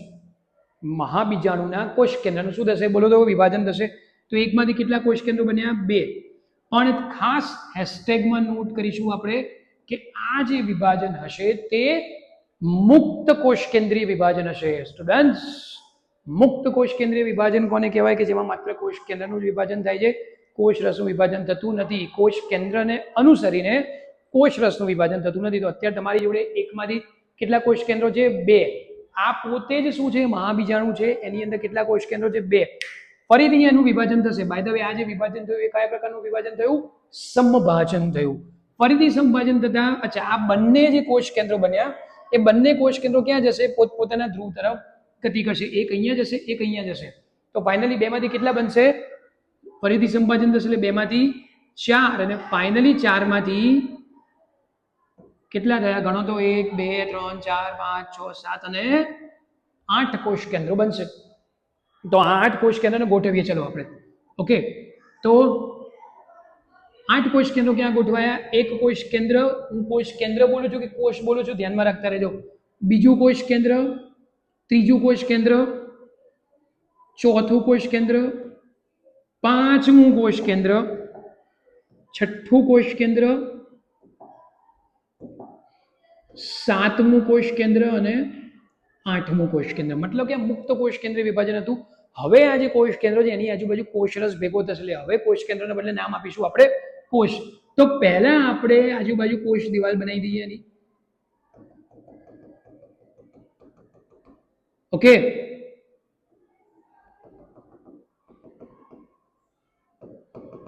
ધ્યાને રાખીશું, બધાને ખબર હોય આને કહેવામાં આવે છે અંડકોષ, આને કહેવામાં આવે છે સહાયક કોષ. અંડકોષ અને સહાયક કોષને કમ્બાઈન રીતે કહેવામાં આવે છે અંડ પ્રસાદન. આ ત્રણને કહેવામાં આવે છે પ્રતિધ્રુવીય કોષ. બધાની પ્લોઇડી શું છે? એન છે. બધાની પ્લોઇડી શું છે? એન છે. મોસ્ટ ઇમ્પોર્ટન્ટ નોટ ધ્યાન રાખજો. કેટલા કોષ થયા? 1 2 3 4 5 અને 6 કોષ થયા. સાતમા નંબરનો કોષ કયો? આપણે જેની અંદર છે એ જ, આ જ. અને એને કહેવામાં આવે છે મોટા કદનો સેન્ટ્રલ સેલ, એટલે કે કેન્દ્રસ્થ કોષ. એટલે કે કેન્દ્રસ્થ કોષ. તો ટોટલ કોષની સંખ્યા કેટલી થઈ ગણો તો. અહીંયા કેટલા કોષ થયા? પ્રતિધ્રુવીય કોષ એટલે 1 2 અને 3 કોષ. પછી ચોથા નંબરનો અંડકોષ, પાંચમા અને છઠ્ઠા નંબરના સહાયક કોષો, સાતમા નંબરનો કેન્દ્રસ્થ કોષ થયા. તો કેટલા કોષીય અવસ્થા થઈ? 7 કોષીય અવસ્થા થઈ. કોષ કેન્દ્રો કેટલા છે? 1 2 3 4 5 6 7 અને 8. તો તમને અહીંયા 7 કોષીય અને 8 કોષ કેન્દ્રીય અવસ્થા જે મળી એ અવસ્થાને જ તો સ્ટુડન્ટ્સ નામ આપવામાં આવે છે માદા જન્યુજનક. અને માદા જન્યુજનકને જ શું કહેવામાં આવે છે? ભ્રૂણપુટ તરીકે ઓળખવામાં આવે, ગર્ભપુટ તરીકે ઓળખવામાં આવે, અંડકોથળી તરીકે ઓળખવામાં આવે. બધા જ નામ એના માટે વપરાય. તો મોસ્ટ ઇમ્પોર્ટન્ટ નોટ અહીંયા તમને શું મળી ગયું? એક અંડકોષ મળી ગયો છે. હવે આપણે જો આ ખબર પડી ગઈ તો એનસીઈઆરટી ના ડાયાગ્રામમાં ક્યાં હેરાન થઈ શકો છો એ જોઈએ આપણે. એનસીઈઆરટી નો ડાયાગ્રામ ધ્યાનથી જોઈએ તો અહીં સુધી બધું બરાબર ચાલ્યું. અંડક છિદ્રીય છેડો બરાબર છે, પરફેક્ટ.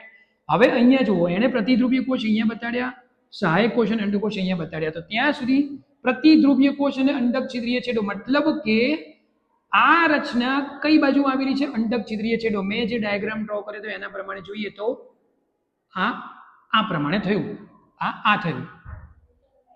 પછી ખબર નહીં અચાનક એમને શું ઈચ્છા થઈ ગઈ, એને ઉલટું કરી નાખ્યું. મતલબ કે એમણે બતાડ્યું આ રીતે. સમજો, ક્યાંય કન્ફ્યુઝન ના થવું જોઈએ. તો નીચેનો છેડો કયો થઈ ગયો?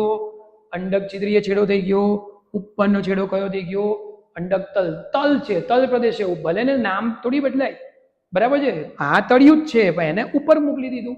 ઓકે, તો નામ એનું એ જ રહેશે, અંડક તલીય છેડો. આ પણ અંડક તલીય છેડો. તો પ્રતિધ્રુવીય કોષ હંમેશા ક્યાં હોય? અંડક તલીય છેડા તરફ હોય.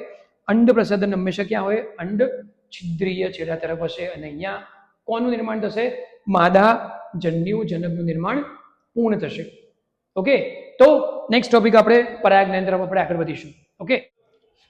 Okay then, so next topic પર આપણે આગળ વધીએ પહેલા જે ટોપિક ભણે એને લગતા 1-2 સવાલો સોલ્વ કરીએ, જેથી કરીને ખબર પડે કે આપણને આવડ્યું છે કે નથી આવડ્યું.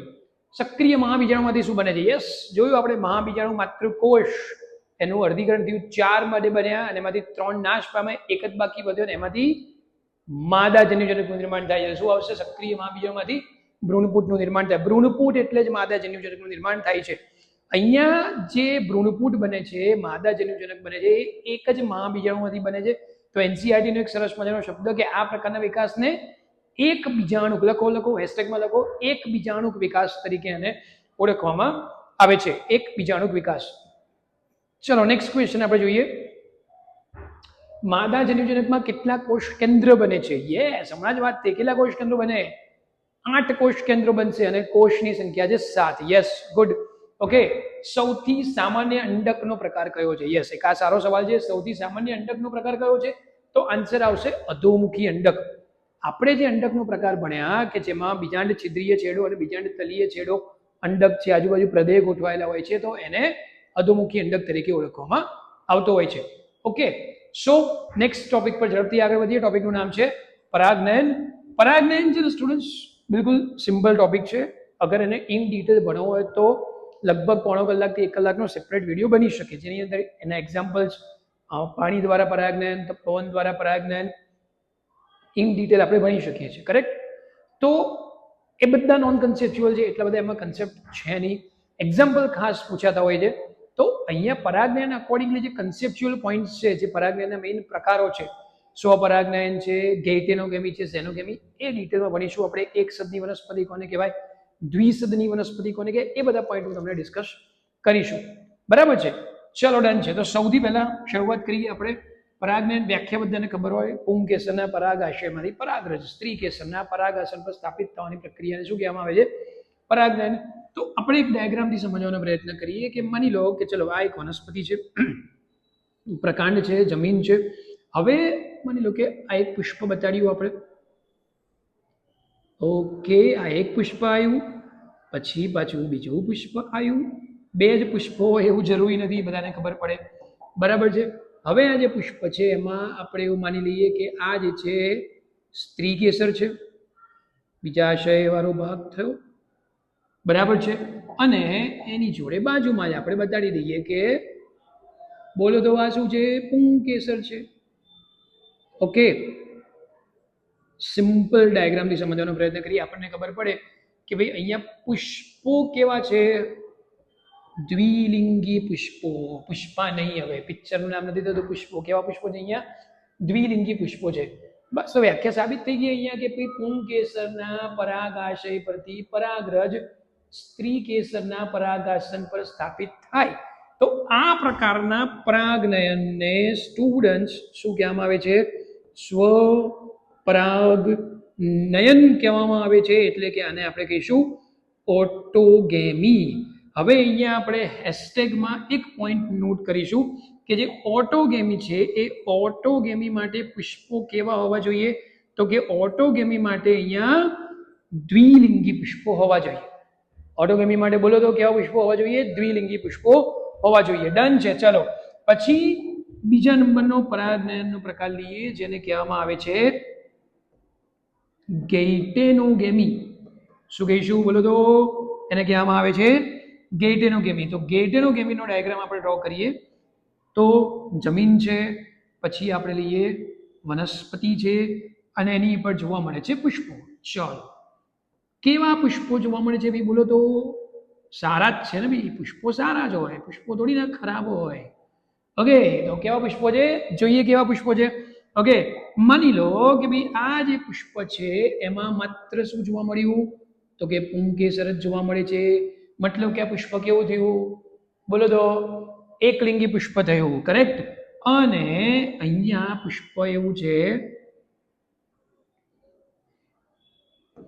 ઓકે, તો આ જે પુષ્પ જે છે એમાં માત્ર શું જોવા મળે? સ્ત્રી કેસર જોવા મળ્યું. તો આ પુષ્પ કેવું છે? એકલિંગી જ પુષ્પ છે. તો પોઈન્ટ ટુ બી નોટેડ કે ભાઈ અહીંયા આપણે કેવા પુષ્પોની વાતો કરી રહ્યા છીએ? તો કે સર અહીંયા આપણે એકલિંગી પુષ્પોની વાતો કરી રહ્યા છીએ. વ્યાખ્યા સાબિત કરો. પુંકેસરના પરાગાશય પરથી પરાગરજ ટીકટુક ટીકટુક ટીકટુક ટીકટુક ટીકટુક કરતી ક્યાં આવી ગઈ?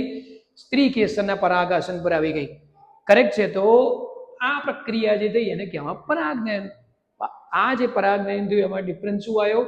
અહીંયા પ્રક્રિયા એક જ પુષ્પમાં, એક જ છોડમાં થતી હતી. છોડ એ જ છે, પુષ્પ અલગ અલગ છે. તો એક પુષ્પના પુંકેસરની પરાગરજ તે જ વનસ્પતિના અન્ય પુષ્પના સ્ત્રી કેસરના પરાગાસન પર સ્થાપિત થાય તો એ પ્રક્રિયાને કહેવામાં આવે છે ગેઇટેનોગેમી. તો અહીંયા આપણે હેશટેગ વાળો પોઈન્ટ કયો નોટ કરશું સ્ટુડન્ટ્સ?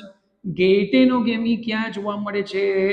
તો કે છે કે એકલિંગી પુષ્પોમાં જોવા મળે છે. ખબર પડી ગઈ? યસ.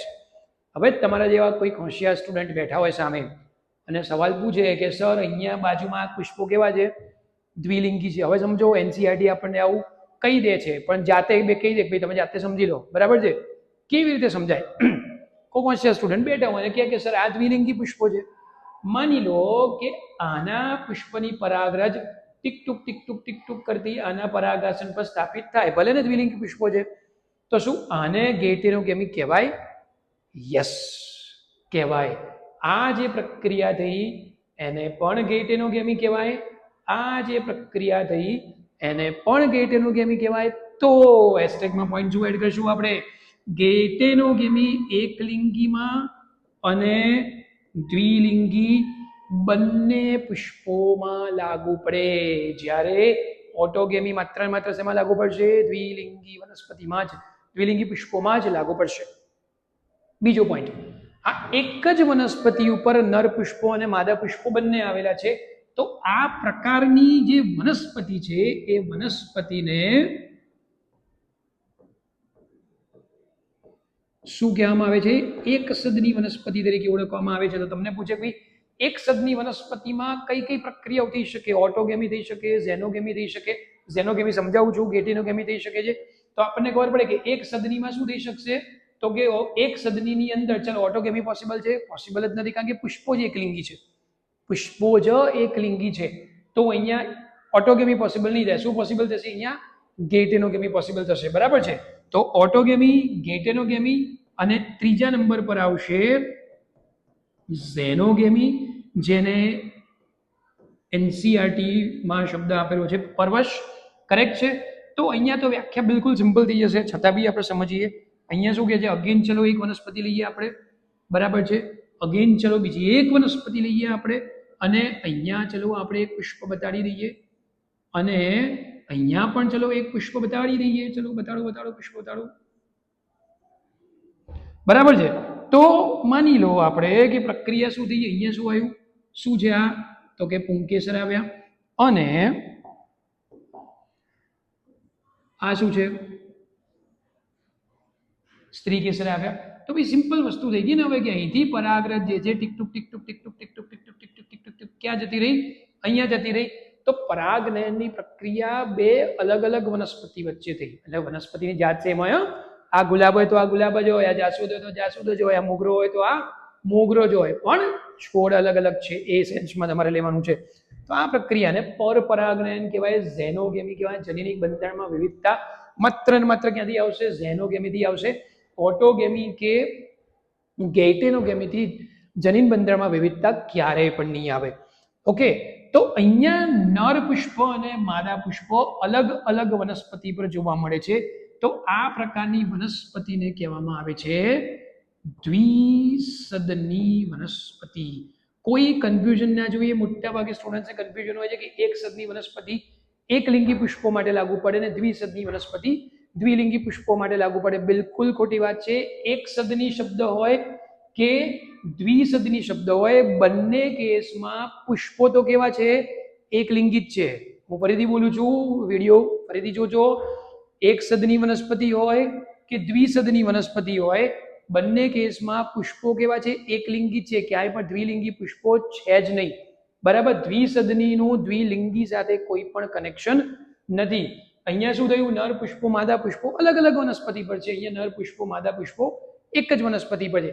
આ એક જ વનસ્પતિ પર છે એટલે દ્વિલિંગી કહેવાય? ના, દ્વિલિંગી થોડી કહેવાય. પુષ્પો તો એકલિંગી જ છે ને, બરાબર છે. તો આ કોઈ કન્ફ્યુઝન જોઈએ નહીં. થોડુંક ડિસ્કશન પરાગનયનમાં કરીએ આપણે હજુ બી. માની લો કે સ્વપરાગનયન કોઈક એક વનસ્પતિમાં થઈ રહ્યું છે, બરાબર છે. હવે વનસ્પતિમાં કમ્પલસરી સ્વપરાગનયન થાય એવું છે ને રેરલી થતું હોય છે, કે કમ્પલસરી દ્વિલિંગી હોય અને સ્વપરાગનયન જ કરશે એવું જરૂરી નથી, બરાબર છે. હવે કોઈક એવી વનસ્પતિ, કેટલાક એવી પ્રકારની વનસ્પતિ પણ જોવા મળે છે કે એમાં કમ્પલસરી સ્વપરાગનયન જ થાય, ઓટોગેમી જ થાય. તો એમાં શું હશે? તો એક્ઝામ્પલ એનસીઈઆરટીમાં સરસ મજાના આપેલા છે. તમને આપેલું છે કે માની લો કે કોઈક વનસ્પતિ છે, આ રીતે બતાડીએ આપણે વનસ્પતિ.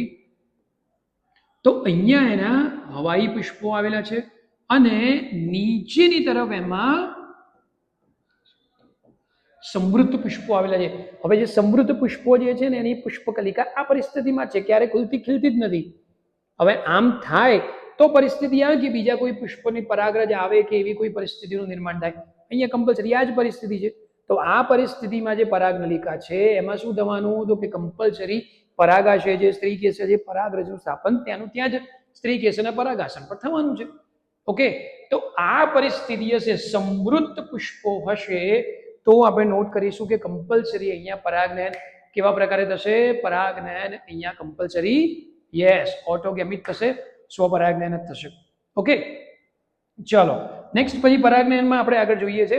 તો માની લો કે કોઈક એક વનસ્પતિમાં કન્ટિન્યુઅસ પરાગનયન સ્વપરાગનયન થઈ રહ્યું છે, ઓટોગેમી થઈ રહ્યું છે, તો એ વનસ્પતિમાં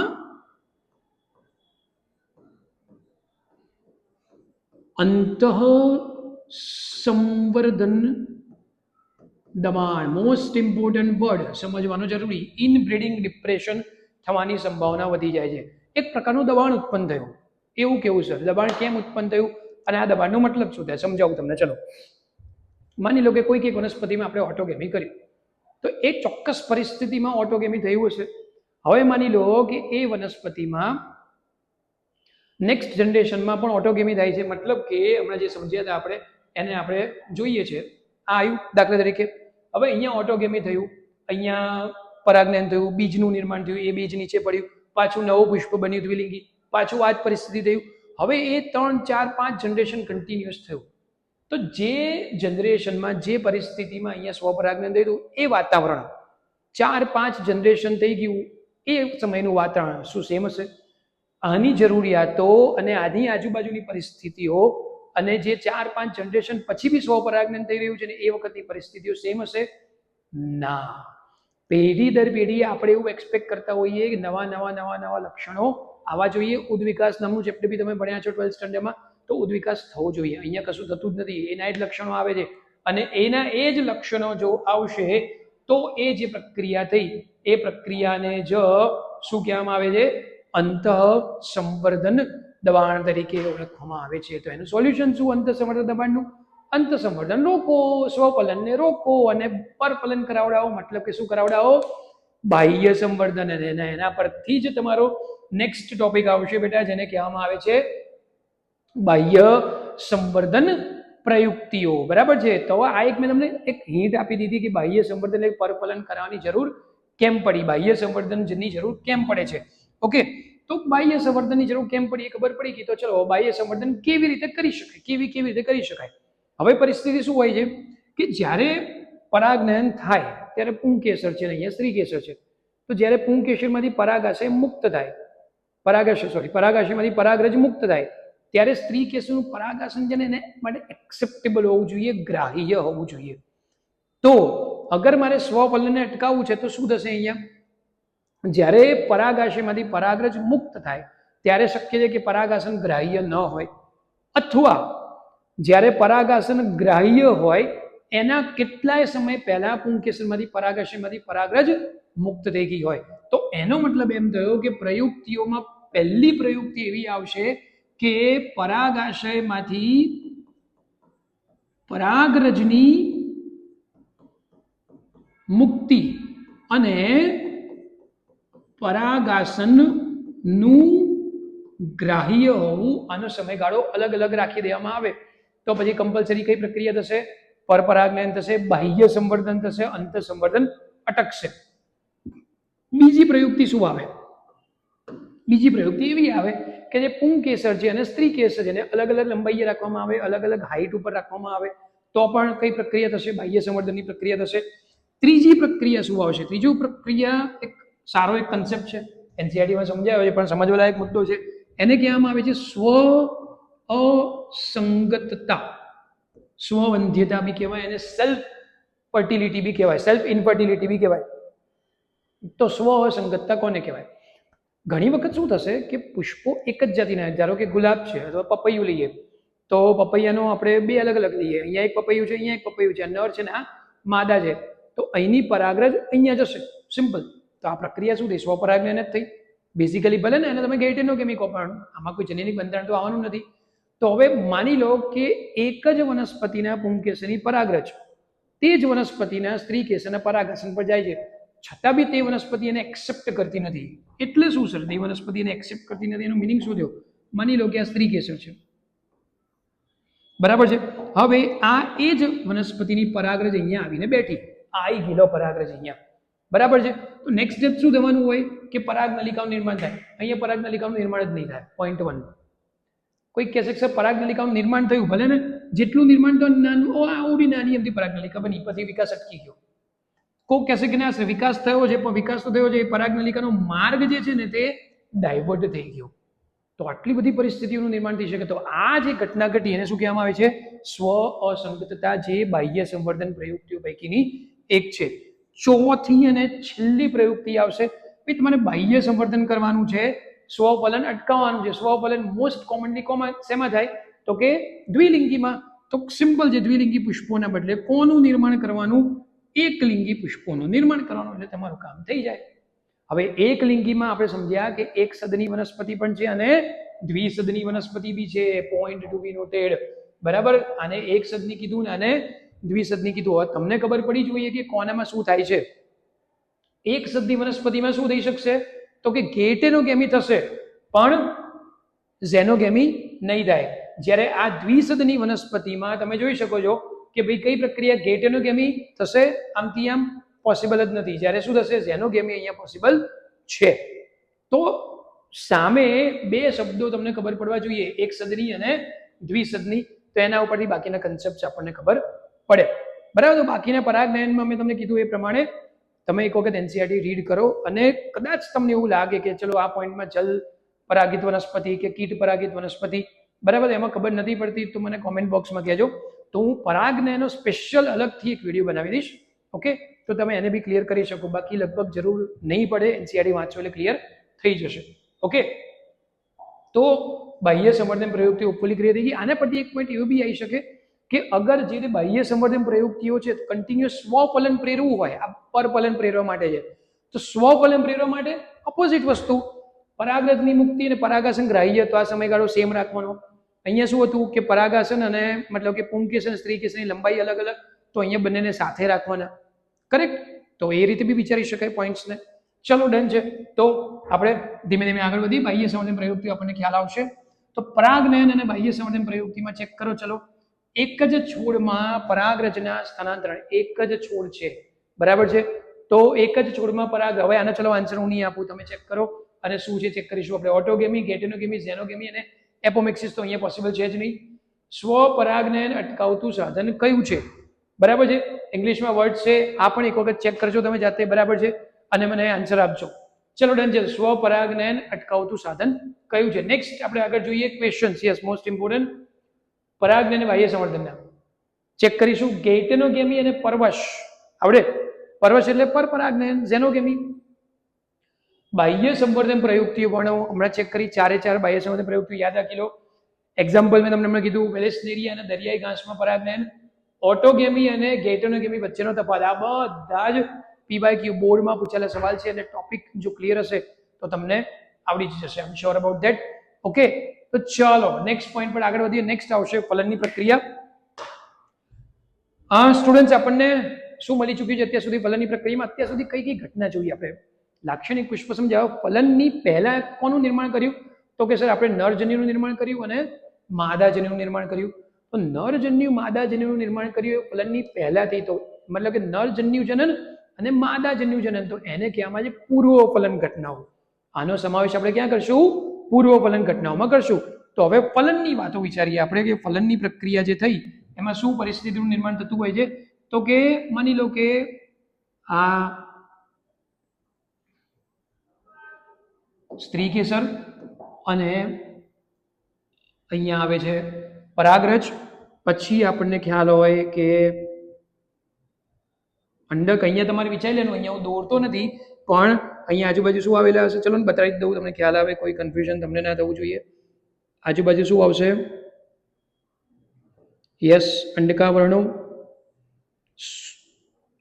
અચ્છા, અંડકાવર્ણો અને અંડક છે, એની વચ્ચે પાછું એક વસ્તુ આવે જે આપણે એટલું ડિટેલમાં અત્યારે નથી બતાડતા, પણ માની લો કે બ્લેક કલરનું જે બતાડ્યું છે એ જે છે કોનો ભાગ છે? પ્રદેહનો ભાગ છે. એ ભાગ કોનો છે? પ્રદેહનો. આ બીજાંડ છિદ્ર ભાગ, આ બીજાંડ તલનો ભાગ થયો, બરાબર છે. હવે અહીંયાથી નિર્માણ કોનું થશે? તો કે અહીંથી નિર્માણ થશે પરાગનલિકાનું. તો પરાગનલિકા ધીમે ધીમે આગળ વધે છે. જ્યાં માંડવો છે ત્યાં આપણે આગળ વધીએ છીએ. જાન લઈને આગળ વધી રહ્યા છીએ. તો પરાગનલિકાની અંદર આપણી જોડે શું હાજર છે? તો કે 2 નરજન્યુઓ હાજર છે. અહીંયા એક અંડકોષ છે, બાજુમાં 2 સહાયક કોષ છે, 3 પ્રતિધ્રુવ કોષ છે, અને આ શું છે? દ્વિતીય કોષ કેન્દ્ર છે. આટલી વસ્તુ મેં તમને ભણાવી દીધી છે. હવે બેવડા ફલનમાં શું થશે? તો આપણે એક કામ કરીએ, આટલો પાર્ટ છે ને એને ખાલી બહાર બતાડીએ, જેની મારે અત્યારે રિક્વાયરમેન્ટ છે. બરાબર છે? ઓકે, તો આપણે કન્સિડર કરીએ કે આ જે છે અંડકોષ, બાજુમાં જે છે 2 સહાયક કોષ. થોડુંક અલગ બતાડીએ આપણે, ડોન્ટ વરી.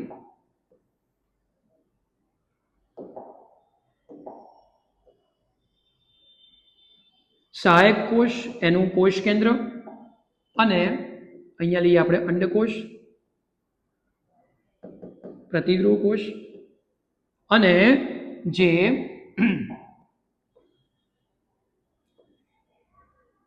પરાગનલિકા આવી રહી છે તે એની અંદર શું છે? 2 નરજન્યુઓ. હવે એક બીજો ટોપિક એનસીઈઆરટીમાં આપેલો છે, પરાગરજ સ્ત્રીકેસર, પરાગાસન અને જે સ્ત્રીકેસરનું જે પરાગાસન છે અને જે પરાગરજ છે, પરાગરજ પરાગાસન વચ્ચેની જે આંતરક્રિયા, બંને વચ્ચે ઇન્ટરેક્શન થાય છે, ડાયલોગ થાય છે. સિમ્પલ ટોપિક છે, ક્યાંક ને ક્યાંક છે ને એ ટોપિકની અંદર મેં લઈ જ લીધો છે. નાના મોટા ટોપિક જેટલા બી ક્લિયર કર્યા એની અંદર ટોપિક મેં ક્યાંક ને ક્યાંક લઈ જ લીધો છે. એને અલગથી વાંચવાની જરૂર, અલગથી ભણવાની જરૂર પડશે બી નહીં. બરાબર છે? મતલબ કે આ શું છે? પરાગવાહિની અહીં સુધી પહોંચી ગઈ. બરાબર છે? સોરી, પરાગનલિકા અહીં સુધી પહોંચી ગઈ.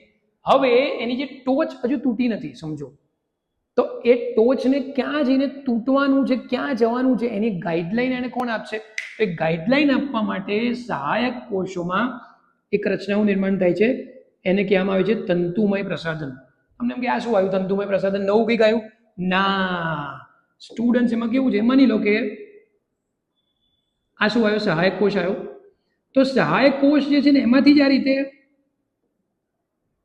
શું બન્યું? આ તંતુરૂપ પ્રસાધન. અને અહીંયા શું છે? અંડકોષ. અને અહીંથી ઉપરથી જે પરાગનલિકા આવે છે એ છે. તો પરાગનલિકા શું કરશે? કોઈ પણ એક બાજુના સહાયક કોષમાંથી પ્રવેશ કરે, કોઈ પણ એક બાજુના, યાદ રાખજો. હવે અહીંથી એને ગાઈડલાઈન મળે કે ભાઈ તારે છે ને અહીંથી જવાનું છે, અહીંથી જવાનું છે, અને અહીંયા તારો એક નરજન્યુ મુક્ત કરવાનો છે. આવી એને ગાઈડલાઈન કોણે આપી? તંતુમય પ્રસાધને. આ જે છે એને શું કહેવાય? લેબલિંગ નથી કર્યું તો આપણે એક વખત કરી દઈએ. તંતુમય પ્રસાધન ફિલિફોર્મ અપેરેટસ, સહાયક કોષમાં જ હોય, સહાયક કોષમાંથી જ મોડિફાઈડ થઈને બને.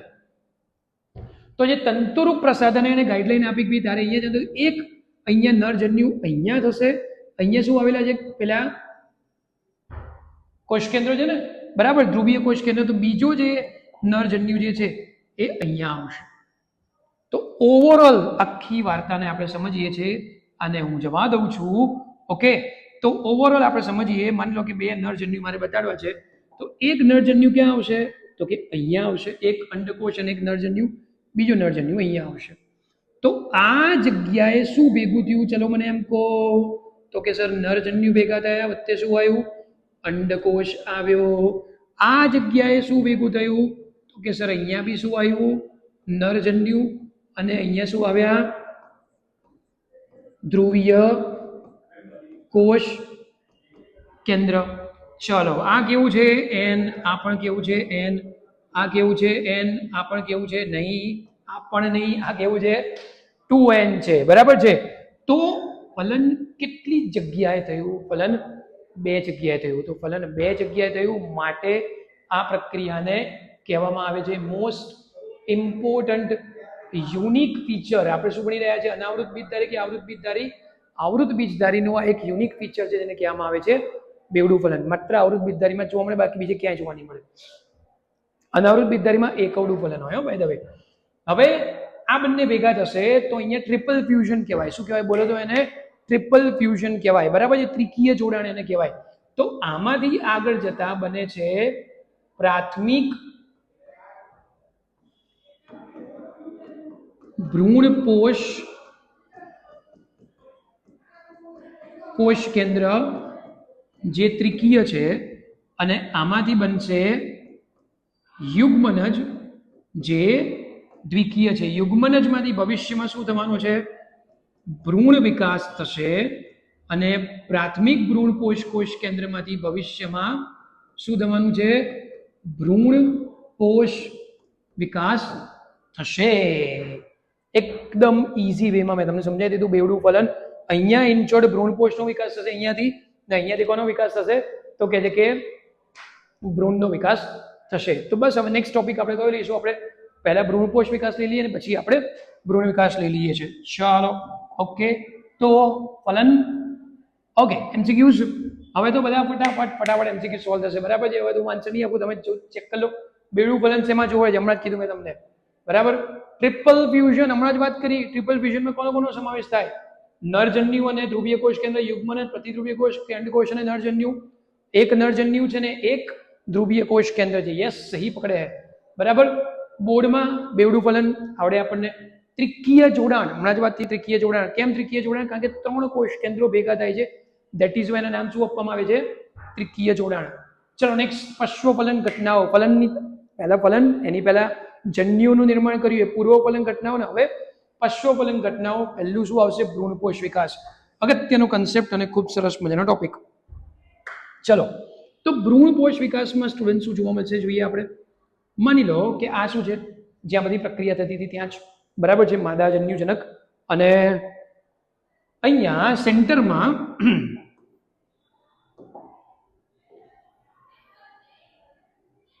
આ એક કોષ કેન્દ્ર છે જેને નામ આપી દીધું ભ્રૂણપોષ કોષ કેન્દ્ર. હવે અહીંયા ભ્રૂણ છે એનો પછી બતાડીએ છીએ. હવે અહીંયા સેન્ટરમાં જે ભ્રૂણપોષ કોષ કેન્દ્ર છે એનું કોષ કેન્દ્રીય વિભાજન થાય છે. કોષ કેન્દ્રીય વિભાજન એટલે આપણને ખબર મુક્ત કોષ કેન્દ્રીય વિભાજન. આપણને ખબર કોષ રસ અહીંયા આવે નહીં, કોષ દિવાલ બને નહીં. તો એની અંદર આ તો હું બહુ ઓછા બતાડું છું, બાકી હજારોની સંખ્યામાં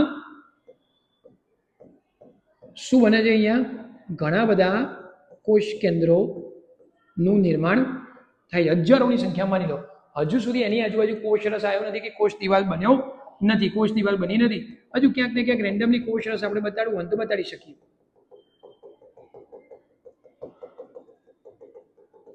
બરાબર.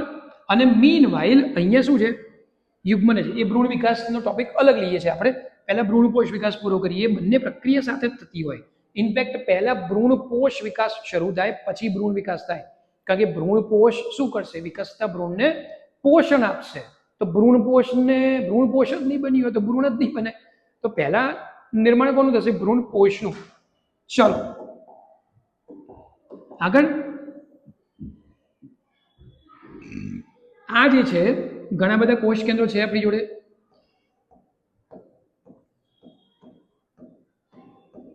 બરાબર છે. તો હવે જે ભ્રૂણપોષ બનવાનો છે એ ભ્રૂણપોષ બનવાની તૈયારી કરીએ આપણે. તો એની આજુબાજુ શું આવશે? તો કે કોષરસ આવી જશે. આટલા ઓછા ના હોય, ધ્યાન રાખજો, ઘણા બધા હોય. આ ખાલી તમને સમજણ પડે એટલા પૂરતી હું બતાવી રહ્યો છું. ઓકે. અને ફાઇનલી દરેકની આસપાસ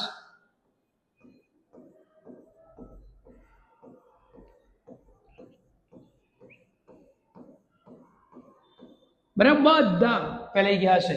તો આ જે ભ્રૂણપોષ બન્યો સ્ટુડન્ટ્સ, એને નામ આપવામાં આવે છે સેલ્યુલર એન્ડોસ્પર્મ. એટલે કે આને કહીશું આપણે કોષીય ભ્રૂણપોષ. અચ્છા, તો વિકાસનો એક તબક્કો થયો તો શરૂઆતમાં શું હતું? માત્ર કોષ કેન્દ્ર હતા, આજુબાજુ કોષ દિવાલ નહોતી. તો આ જે ભ્રૂણપોષ છે આને નામ આપવામાં આવે છે માત્ર કોષ કેન્દ્ર છે. તો સ્ટુડન્ટ્સ એને કહેવાય કોષ કેન્દ્રીય ભ્રૂણપોષ. તમે ધ્યાનમાં રાખજો, આપણે આવૃત્ત બીજધારી ભણી રહ્યા છે તો આવૃત્ત બીજધારીમાં પહેલા કોષ કેન્દ્રીય ભ્રૂણપોષ બન્યો, પણ એ કંઈ પરમેનન્ટ નથી રહેતો. એના પછી નોર્મલી શું બની ગયો હોય છે? કોષીય ભ્રૂણપોષ જ બને છે. હા, પણ એનસીઈઆરટી આપણે સરસ મજાની એક્ઝામ્પલ આપે છે. કોપરું જે ખાઈએ છીએ, વ્હાઇટ કલરનો જે ગર છે તે, નાળિયેરનું પાણી પીધું આપણે, બરાબર છે? તો નાળિયેરનું પાણી એ છે, તમે જે પાણી પીવો છો એની અંદર શું છે? નકરું કોષ કેન્દ્ર છે. ડીએનએ જ પીએ છીએ આપણે, ડીએનએ જ અંદર પીએ છીએ, બરાબર છે? તો એની અંદર શું આવે છે? હજારોની સંખ્યામાં કોષ કેન્દ્ર આવેલા છે. તો એ કોષ કેન્દ્રીય ભ્રૂણપોષ છે. અને શેમાં કન્વર્ટ થયો? એ હવે કોષીય ભ્રૂણપોષ. તો એ જ નાળિયેરમાં આજુબાજુ વાળું વ્હાઇટ જે કોપરું છે એ શું થયું? કોષીય ભ્રૂણપોષ. તો સારું એક્ઝામ્પલ થયું. એક જ એક્ઝામ્પલની અંદર આપણને કોષ કેન્દ્રીય ભ્રૂણપોષ પણ ખબર પડી ગઈ અને આજુબાજુ કોષીય ભ્રૂણપોષ. માઇન્ડ વેલ આવૃત્ત બીજધારીમાં આ જ છે. આ ખાલી ડેવલપમેન્ટલ ફેઝ બતાડ્યો છે મેં, બરાબર છે. હવે અહીંયા કોનું નિર્માણ થવાનું? ભ્રૂણ વિકાસ. હવે તમે સમજો ભ્રૂણને નો વિકાસ ક્યારે થાય? જ્યારે એને ભ્રૂણપોષ મળે ત્યારે. ભ્રૂણપોષ ક્યાં છે? અહીંયા. ભ્રૂણ ક્યાં છે? અહીંયા. તો મારે પહેલા આ વિકસતા ભ્રૂણને, તમને તરસ લાગી હોય તો તમારે કૂવા જોડે જવું પડે કે કૂવો તમારી જોડે આવે? સર, અમારે કૂવા જોડે જવું પડે. તો ભાઈ આ ભ્રૂણ છે એને અગર પોતાનો વિકાસ સાધવો હોય તો એને ક્યાં જવું પડશે? ભ્રૂણપોષની જોડે જવું પડશે. તો ભ્રૂણપોષની જવું પડે તો આપણે એને ભ્રૂણપોષની જોડે પહોંચાડી દઈએ. ચલો તો નેક્સ્ટ ટોપિક આપણે કયો લઈ લઈશું? નેક્સ્ટ ટોપિક લઈ લઈએ આપણે ભ્રૂણ વિકાસ. બરાબર, ભ્રૂણપોષ વિકાસ આપણને ખબર પડી ગઈ. ભ્રૂણ વિકાસ અંદર સરસ મજાનો NCERT માં આપેલો છે. NCERT આપણને એવું કહે છે, થોડુંક ડિટેલિંગમાં અલગ રીતે લેવું હોય તો લઈ શકાય. માની લો કે યુગ્મનજ છે, તો યુગ્મનજ પછીનો સ્ટેજ કયો આવશે? તો કે યુગ્મનજ. NCERT આપણને એવું કહે છે કે યુગ્મનજ પછી ભ્રૂણ વિકાસ દરમિયાન આપણને એક સ્ટેજ જોવા મળે, એને કહેવામાં આવે છે પૂર્વ ભ્રૂણ. પછી એ પૂર્વ ભ્રૂણ જે છે તે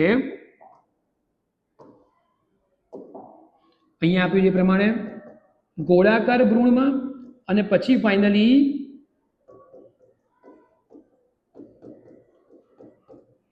હૃદયાકાર ભ્રૂણમાં કન્વર્ટ થતું હોય છે. ભ્રૂણ વિકાસ માટે NCERT માં ડિટેલિંગ એટલી બધી આપી નથી, બરાબર છે. ઓકે, છતાં બી થોડી ઘણી આપણે લઈ શકીએ છીએ, બરાબર. માની લો કે જે યુગ્મનજ છે, આ રહ્યું યુગ્મનજ.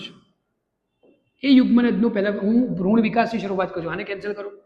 હું અત્યાર શું ભણાવી રહ્યો છું? ભ્રૂણ વિકાસ. તો આ યુગ્મનજ છે. તો યુગ્મનજનું પહેલા વિભાજન થયું અને એકમાંથી બે કોષ બને. તમે ધ્યાન રાખજો કે આ બધી પ્રક્રિયા ક્યાં થઈ રહી છે? અહીંયા આ જગ્યાએ થઈ રહી છે, એવું સમજો તમે. એકમાંથી બે કોષ બને, આને કહેવાય અગ્રસ્ત કોષ, આને કહેવાય તલસ્થ કોષ. પછી પાછું વિભાજન થયું એનું, એકમાંથી પાછા બે, બીજામાંથી પણ બે, એટલે ટોટલ કેટલા કોષ બન્યા? 4. આ 4 કોષીય અવસ્થા જે ઊંધા ટી આકારની છે એને જ નામ આપવામાં આવે છે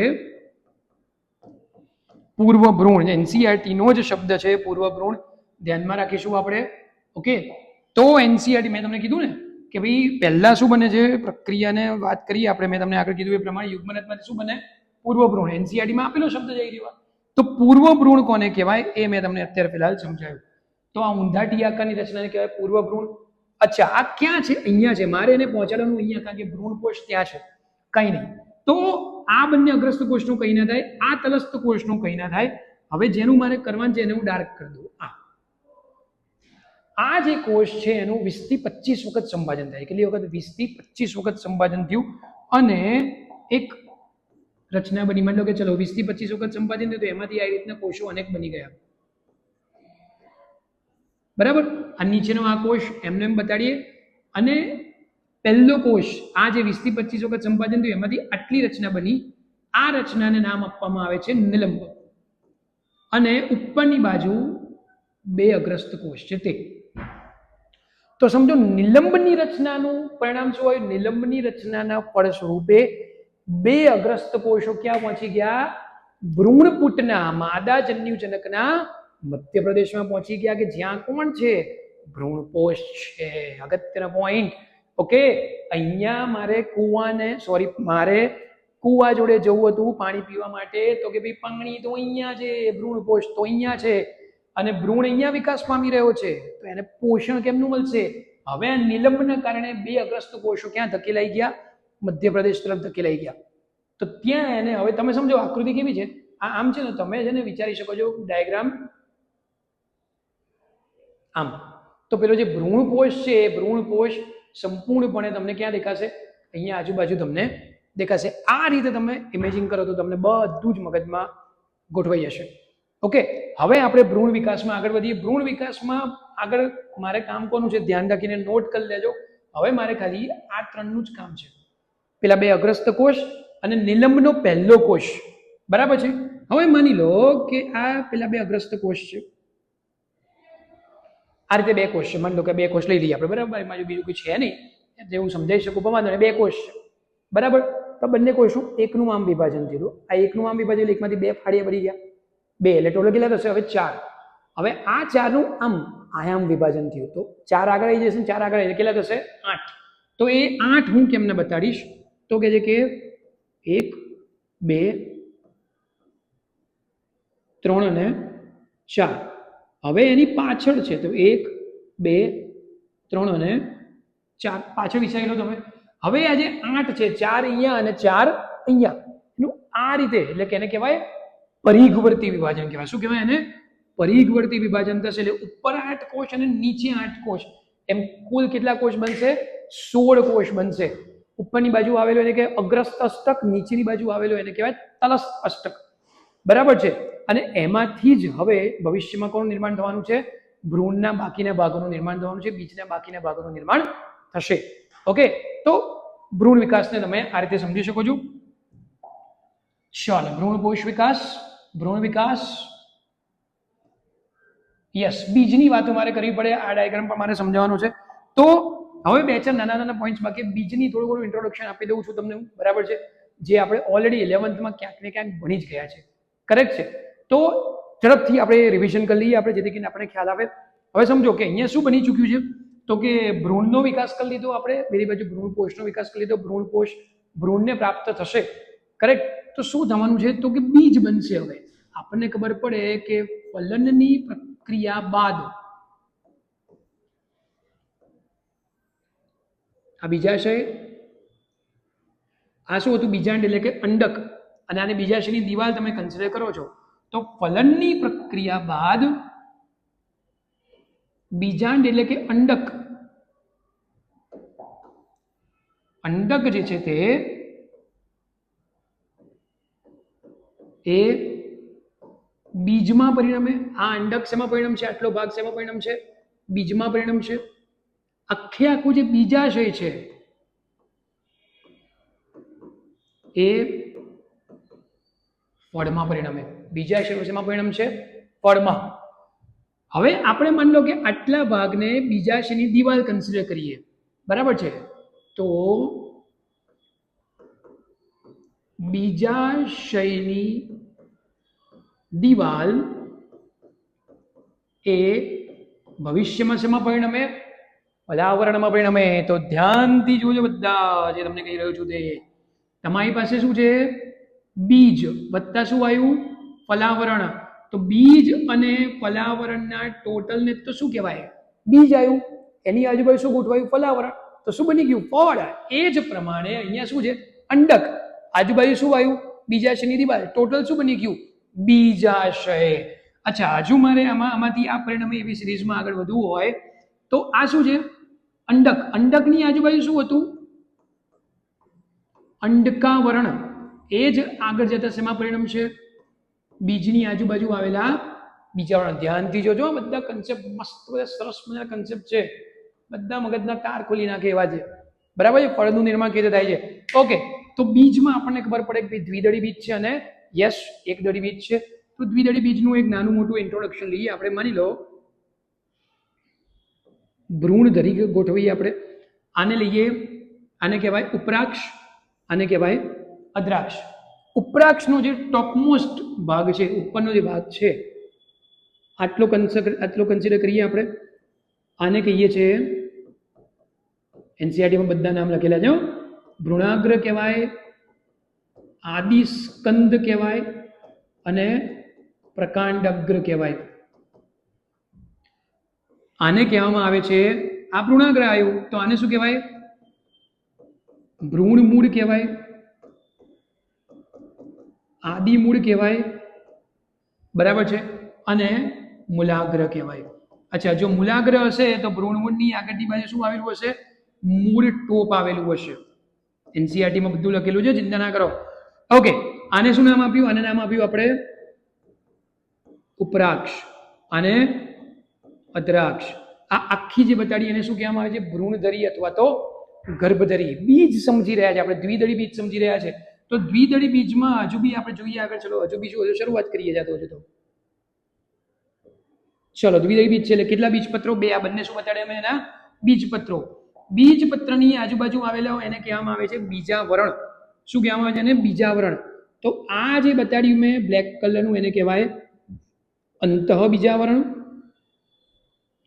અને જે રેડ કલરનું બતાવી રહ્યો છું એને કહેવાય એનું બાહ્ય બીજાવરણ.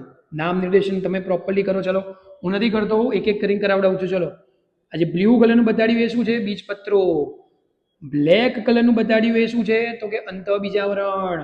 રેડ કલરનું બતાડ્યું એ શું છે? બાહ્ય બીજાવરણ. તો ભાઈ આ આખું ટોટલ શું થયું? દ્વિદળી બીજ થયું.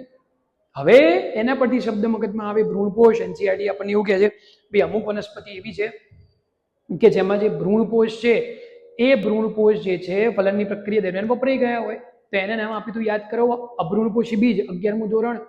અભ્રૂણપોષી બીજનું મિનિંગ એવું ક્યારેય ના લેવાય કે ભ્રૂણપોષનો અભાવ હોય.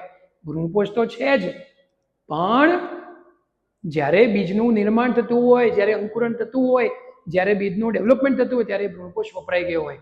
અચ્છા, એ ડેવલપમેન્ટ પછી બી અગર ભ્રૂણપોષ બાકી રહે છે તો એવા બીજને કહેવામાં આવે છે ભ્રૂણપોષી બીજ. એનસીઈઆરટી આપણને એવો શબ્દ કહે છે કે ભ્રૂણપોષ ચીર લગ્ન રહે છે, લાંબા સમય સુધી બાકી રહે છે, તો એવા બીજને શું કહેવામાં આવે છે? યસ, ભ્રૂણપોષી બીજ. તો મોટાભાગના દ્વિદળી બીજ કેવા છે? ભ્રૂણપોષી બીજ. મોટાભાગના એકદળી બીજ કેવા છે? અભ્રૂણપોષી બીજ. માની લો કે આ દ્વિદળી બીજ છે તો એના બીજપત્રોની અંદર આજે ટપકા ટપકા ટપકા ટપકા ટપકા ટપકા ટપકા ટપકા કરી રહ્યો છું, એ ટપકા ટપકા શું છે? ભ્રૂણપોષ હોઈ શકે છે. અગર ભ્રૂણપોષ ચીરલગ્ન રહે છે તો આ ચીરલગ્ન રહેલું ભ્રૂણપોષ કેમાં સંચિત થયેલું હોય? બીજપત્રની અંદર સંચિત થયેલું હોય. બરાબર છે? બધું જ સ્ટુડન્ટ છે તમે લોકો 11th સ્ટાન્ડર્ડમાં ક્યાંક ને ક્યાંક ભણી ગયા છો, તો હું એટલા માટે હું તમને ડિટેલિંગ નથી આપતો. એનસીઈઆરટીમાં આમ પણ છેલ્લો ટોપિક છે ને બીજનો આપ્યો છે, કરેક્ટ? એમાં બી પછી ફળના પ્રકારો આવે છે, સત્યફળ છે, કૂટફળ છે, પછી આજુબાજુ આવેલા જે આવરણો છે એની વાત આવે છે, ફલાવરણની વાત આવે છે, શુષ્ક છે, રસાળ છે, બધા 11ના ટોપિક છે. અગેન આમાં બી હું તમને કહું છું, આમાં હું ડિટેલમાં બીજમાં નથી ભણાવતો. તમને એવું લાગતું હોય કે બીજના ટોપિકમાં હજુ બી ખબર નથી પડતી કે હજુ બી આ દ્વિદળી બીજ છે, એકદળી બીજમાં પેલું વરુધિકા નામનું આવરણ આવેલું હોય, નીચે ભ્રૂણમૂળ અને ભ્રૂણાગ્ર છે, ભ્રૂણાગ્રની રક્ષણ કરતી રચના ભ્રૂણાગ્ર ચોલ છે, પેલી બાજુ ભ્રૂણમૂળ ચોલ છે, બધું 11માં ભણ્યા છો. તો અહીંયા હું વન શોટ વિડીયોમાં એને કવર નહીં કરી શકું, બટ તમને એવું લાગતું હોય કે બીજ અમને નથી આવડતું તો કમેન્ટ બોક્સમાં મને કહી દેજો. હું બીજનો, દ્વિદળી બીજ અને એકદળી બીજનો સેપરેટ ડિટેલ્ડ વિડીયો બનાવી દઈશ, તો એ તમે જોઈ લેજો. ઠીક છે? તો બીજનું ઇન્ટ્રોડક્શન પણ આપણને ખબર પડી કે એટલું બધું કંઈ ડિટેલમાં છે નહીં. 2 શબ્દો એનસીઈઆરટીમાં આપેલા છે, બીજા એ સમજવા પડે, નાની નાની વ્યાખ્યાઓ છે, કરેક્ટ? અચ્છા, આમાં મારે એક પોઈન્ટ ખાલી તમને ડિક્ટેટ કરવાનો છે તો એ તમે નોટ કરી લો. પહેલા માની લો કે પ્રરોહાગ્ર તો રક્ષણ કરતી રચના ભ્રૂણાગ્ર ચોલ, એ જ પ્રમાણે ભ્રૂણમૂળ તો ભ્રૂણમૂળ ચોલ. વરુધિકા શું છે? તો કે છે કે એકદળી બીજનું બીજપત્ર. અને આ એક્ઝામ્પલ આપ્યું છે ઘઉંનું. ઘઉંમાં આ શું આવ્યું? એનું બીજપત્ર આવ્યું, બાજુમાં અહીંયા ભ્રૂણધરી ગોઠવાયેલી હોય છે, તો એ ભ્રૂણધરીમાં બધી રચના આવેલી હોય. એક આ જે છે ઉપરી ભ્રૂણાવરણ, અલગથી તમારે યાદ રાખવાનું છે, હેશટેગ કરી લેજો. આ એકદળી છે, સમજો. તમને આ આકૃતિ આપી છે ઘઉંની, એકદળી બીજની. હવે એકદળી બીજ છે તો અમે બીજપત્રો કેટલા હોય? એક જ. એવું કહેવાય છે કે આ વરુધિકા શું થયું? એનું બીજપત્ર થયું. તો આ ઉપરી ભ્રૂણાવરણ પણ એનો એક બીજપત્રનો જ પ્રકાર છે. આવું આપણે યાદ રાખીશું. ડિસ્ક્રિપ્શનમાં ક્યાં નથી, ખાલી આકૃતિમાં ઉપરી ભ્રૂણાવરણ કરીને અલગ શબ્દ છે, તો આપણે યાદ રાખીશું. દ્વિદળીમાં આપણને ખબર પડે કે કેટલા બીજપત્રો છે? 2 બીજપત્રો. તો આ એક્ઝામ્પલ કોનું હશે? દ્વિદળીનું. ભ્રૂણાગ્ર છે, અદ્રાક્ષ છે, ભ્રૂણમૂળ છે, અને ત્યાં મૂળટોકનું ડિસ્કશન કર્યું આપણે કે ત્યાં આવેલું હોય. બરાબર છે? ચાલો, બીજની વાતો દેખી. એમસીક્યુઝ. ભ્રૂણપોષ કઈ પ્રક્રિયાથી બને છે? યસ, ભ્રૂણપોષ કઈ પ્રક્રિયાથી બન્યું? સંયોગબંધથી બન્યું? નહીં, ત્રિકીય જોડાણથી બન્યું. ભાઈ, નાળિયેરમાં કયા પ્રકારનો ભ્રૂણપોષ જોવા મળે છે? કોષીય છે કે કોષ કેન્દ્રીય છે? કોષ કેન્દ્રીય પ્રકારનો જોવા મળે છે. અને બોર્ડમાં પૂછાયેલા સવાલો: ભ્રૂણપોષના પ્રકાર, કોષીય ભ્રૂણપોષ અને કોષ કેન્દ્રીય ભ્રૂણપોષ, તફાવત આપો. આલ્બ્યુમિન યુક્ત બીજ અને આલ્બ્યુમિન વગરનું બીજ. બરાબર? પેલું ભ્રૂણપોષી બીજ અને અભ્રૂણપોષી બીજની વાત કરીએ. અસંયોગી જનન અને બહુભ્રૂણતા બહુ સિમ્પલ, સરસ મજાના ટોપિક છે. અસંયોગી જનનનું મિનિંગ કેવું થાય? જનન મતલબ કે જનન. અસંયોગી જનન મતલબ કે ફલન વગર બીજનું નિર્માણ થાય તો એને કહેવાય અસંયોગી જનન. ફલન વગર બીજનું નિર્માણ, પણ ફલન વગર ફળનું નિર્માણ થાય, લેસ રાવ બી હોય. હા, ફલન વગર ફળનું નિર્માણ થાય તેને કહેવાય અફલિત ફળ વિકાસ. અફલિત ફળ વિકાસ. અને આને કહેવામાં આવે છે અસંયોગી જનન. તો ફલન વગર બીજનું નિર્માણ થવું. બરાબર છે? અસંયોગી જનન. અને બહુભ્રૂણતા, નામમાં જ ખબર પડે આપણને કે ભ્રૂણની સંખ્યા એક કરતા વધારે છે. ભ્રૂણની સંખ્યા, માની લો કે પ્રદેહનો કોઈ કોષ છે, પછી જે સહાયક કોષ છે અથવા તો સામે પ્રતિધ્રુવ કોષ છે, એ જે કોષો જે છે એમાંથી બી ઘણી વખત ભ્રૂણનું નિર્માણ થતું હોય તો પછી શું થતું હોય છે? એને કહેવામાં આવે છે બહુભ્રૂણતા. ઓકે, સો સ્ટુડન્ટ્સ, ચેપ્ટર અહીંયા આપણે પૂર્ણ કરીએ છીએ. આઈ હોપ કે તમને લેક્ચર્સમાં બધી ખબર પડી હશે. મેં ટ્રાય કર્યો હતો કે 1 કલાકની અંદર 1.25 કલાકની અંદર લગભગ હું ટાઈમ જોઈ રહ્યો છું એ પ્રમાણે લગભગ 1.25 કલાક જેવો ટાઈમ થયો છે. થોડોક 2-5 મિનિટ પ્લસ માઇનસ થઈ ગયું છે. પણ તમને કંઈ બી ખબર ના પડી, તમને એવું લાગતું હોય કે આ ટોપિકમાં વધારે ડિટેલમાં ભણવું છે, તેનો અલગથી વિડીયો હું તમારા માટે બનાવી દઈશ. ઓકે, અને જો તમને એવું લાગે કે ભાઈ હવે આ ચેપ્ટરના અલગથી એમસીક્યુનો વિડીયો જે 90 ક્વેશ્ચન્સની મેં વાત કરી હતી તમને પ્રીવિયસ લેક્ચરમાં, જો તમારે બનાવવો હોય તો કહેવો તો ખાલી કોમેન્ટ બોક્સમાં યસ લખી કરજો, તો મને ખ્યાલ આવશે કે ભાઈ આ ચલો યસ આવ્યું તો તમે ઈચ્છો છો કે હવે આપણે એક એમસીક્યુનો લેક્ચર અલગથી ભણવું છે. તો શું છે કે 2 લેક્ચર કમ્પ્લીટ કરો તો તમારું નીટ, તમારું ગુજસેટ, ઇવન તમે એક બીજી વસ્તુને ઇગ્નોર કરતા હો છો. તમારી જે બોર્ડની એક્ઝામ છે એમાં બધી તૈયારી શેની ચાલતી હોય છે કે પાર્ટ બી થિયરીની બાજુ બધા લાગી ગયા છે જોરદાર. પણ એના કરતાં એવો પ્રયત્ન કરો કે પાર્ટ એમાં 50માંથી તમારા 45, 47, 48 માર્ક્સ આવે. તો એના માટે પણ એમસીક્યુને અલગથી તમારે જસ્ટિફાઈ કરવું પડે. તમે ક્યારે એવું કર્યું ખરું કે આજે એક ચેપ્ટર ચાલ્યું એને સ્પેશિયલ થિયરી તૈયાર કરવાનો ટાઈમ આપ્યો, સ્પેશિયલી એમસીક્યુ તૈયાર કરવાનો ક્યારે ટાઈમ આપ્યો? ના, લગભગ નહીં આપ્યો હોય. અને આપ્યો હોય તો ખૂબ સરસ કહેવાય, વેરી ગુડ. તો આપણે એ બધા પ્રયત્નો પૂરા કરીશું. નેક્સ્ટ લેક્ચર આ ચેપ્ટરના હું અલગથી એમસીક્યુનો અલગથી વિડીયો બનાવી દઈશ. ઓકે, તો thank you very much for watching this video. Okay, all the best for your exam preparation. Thank you.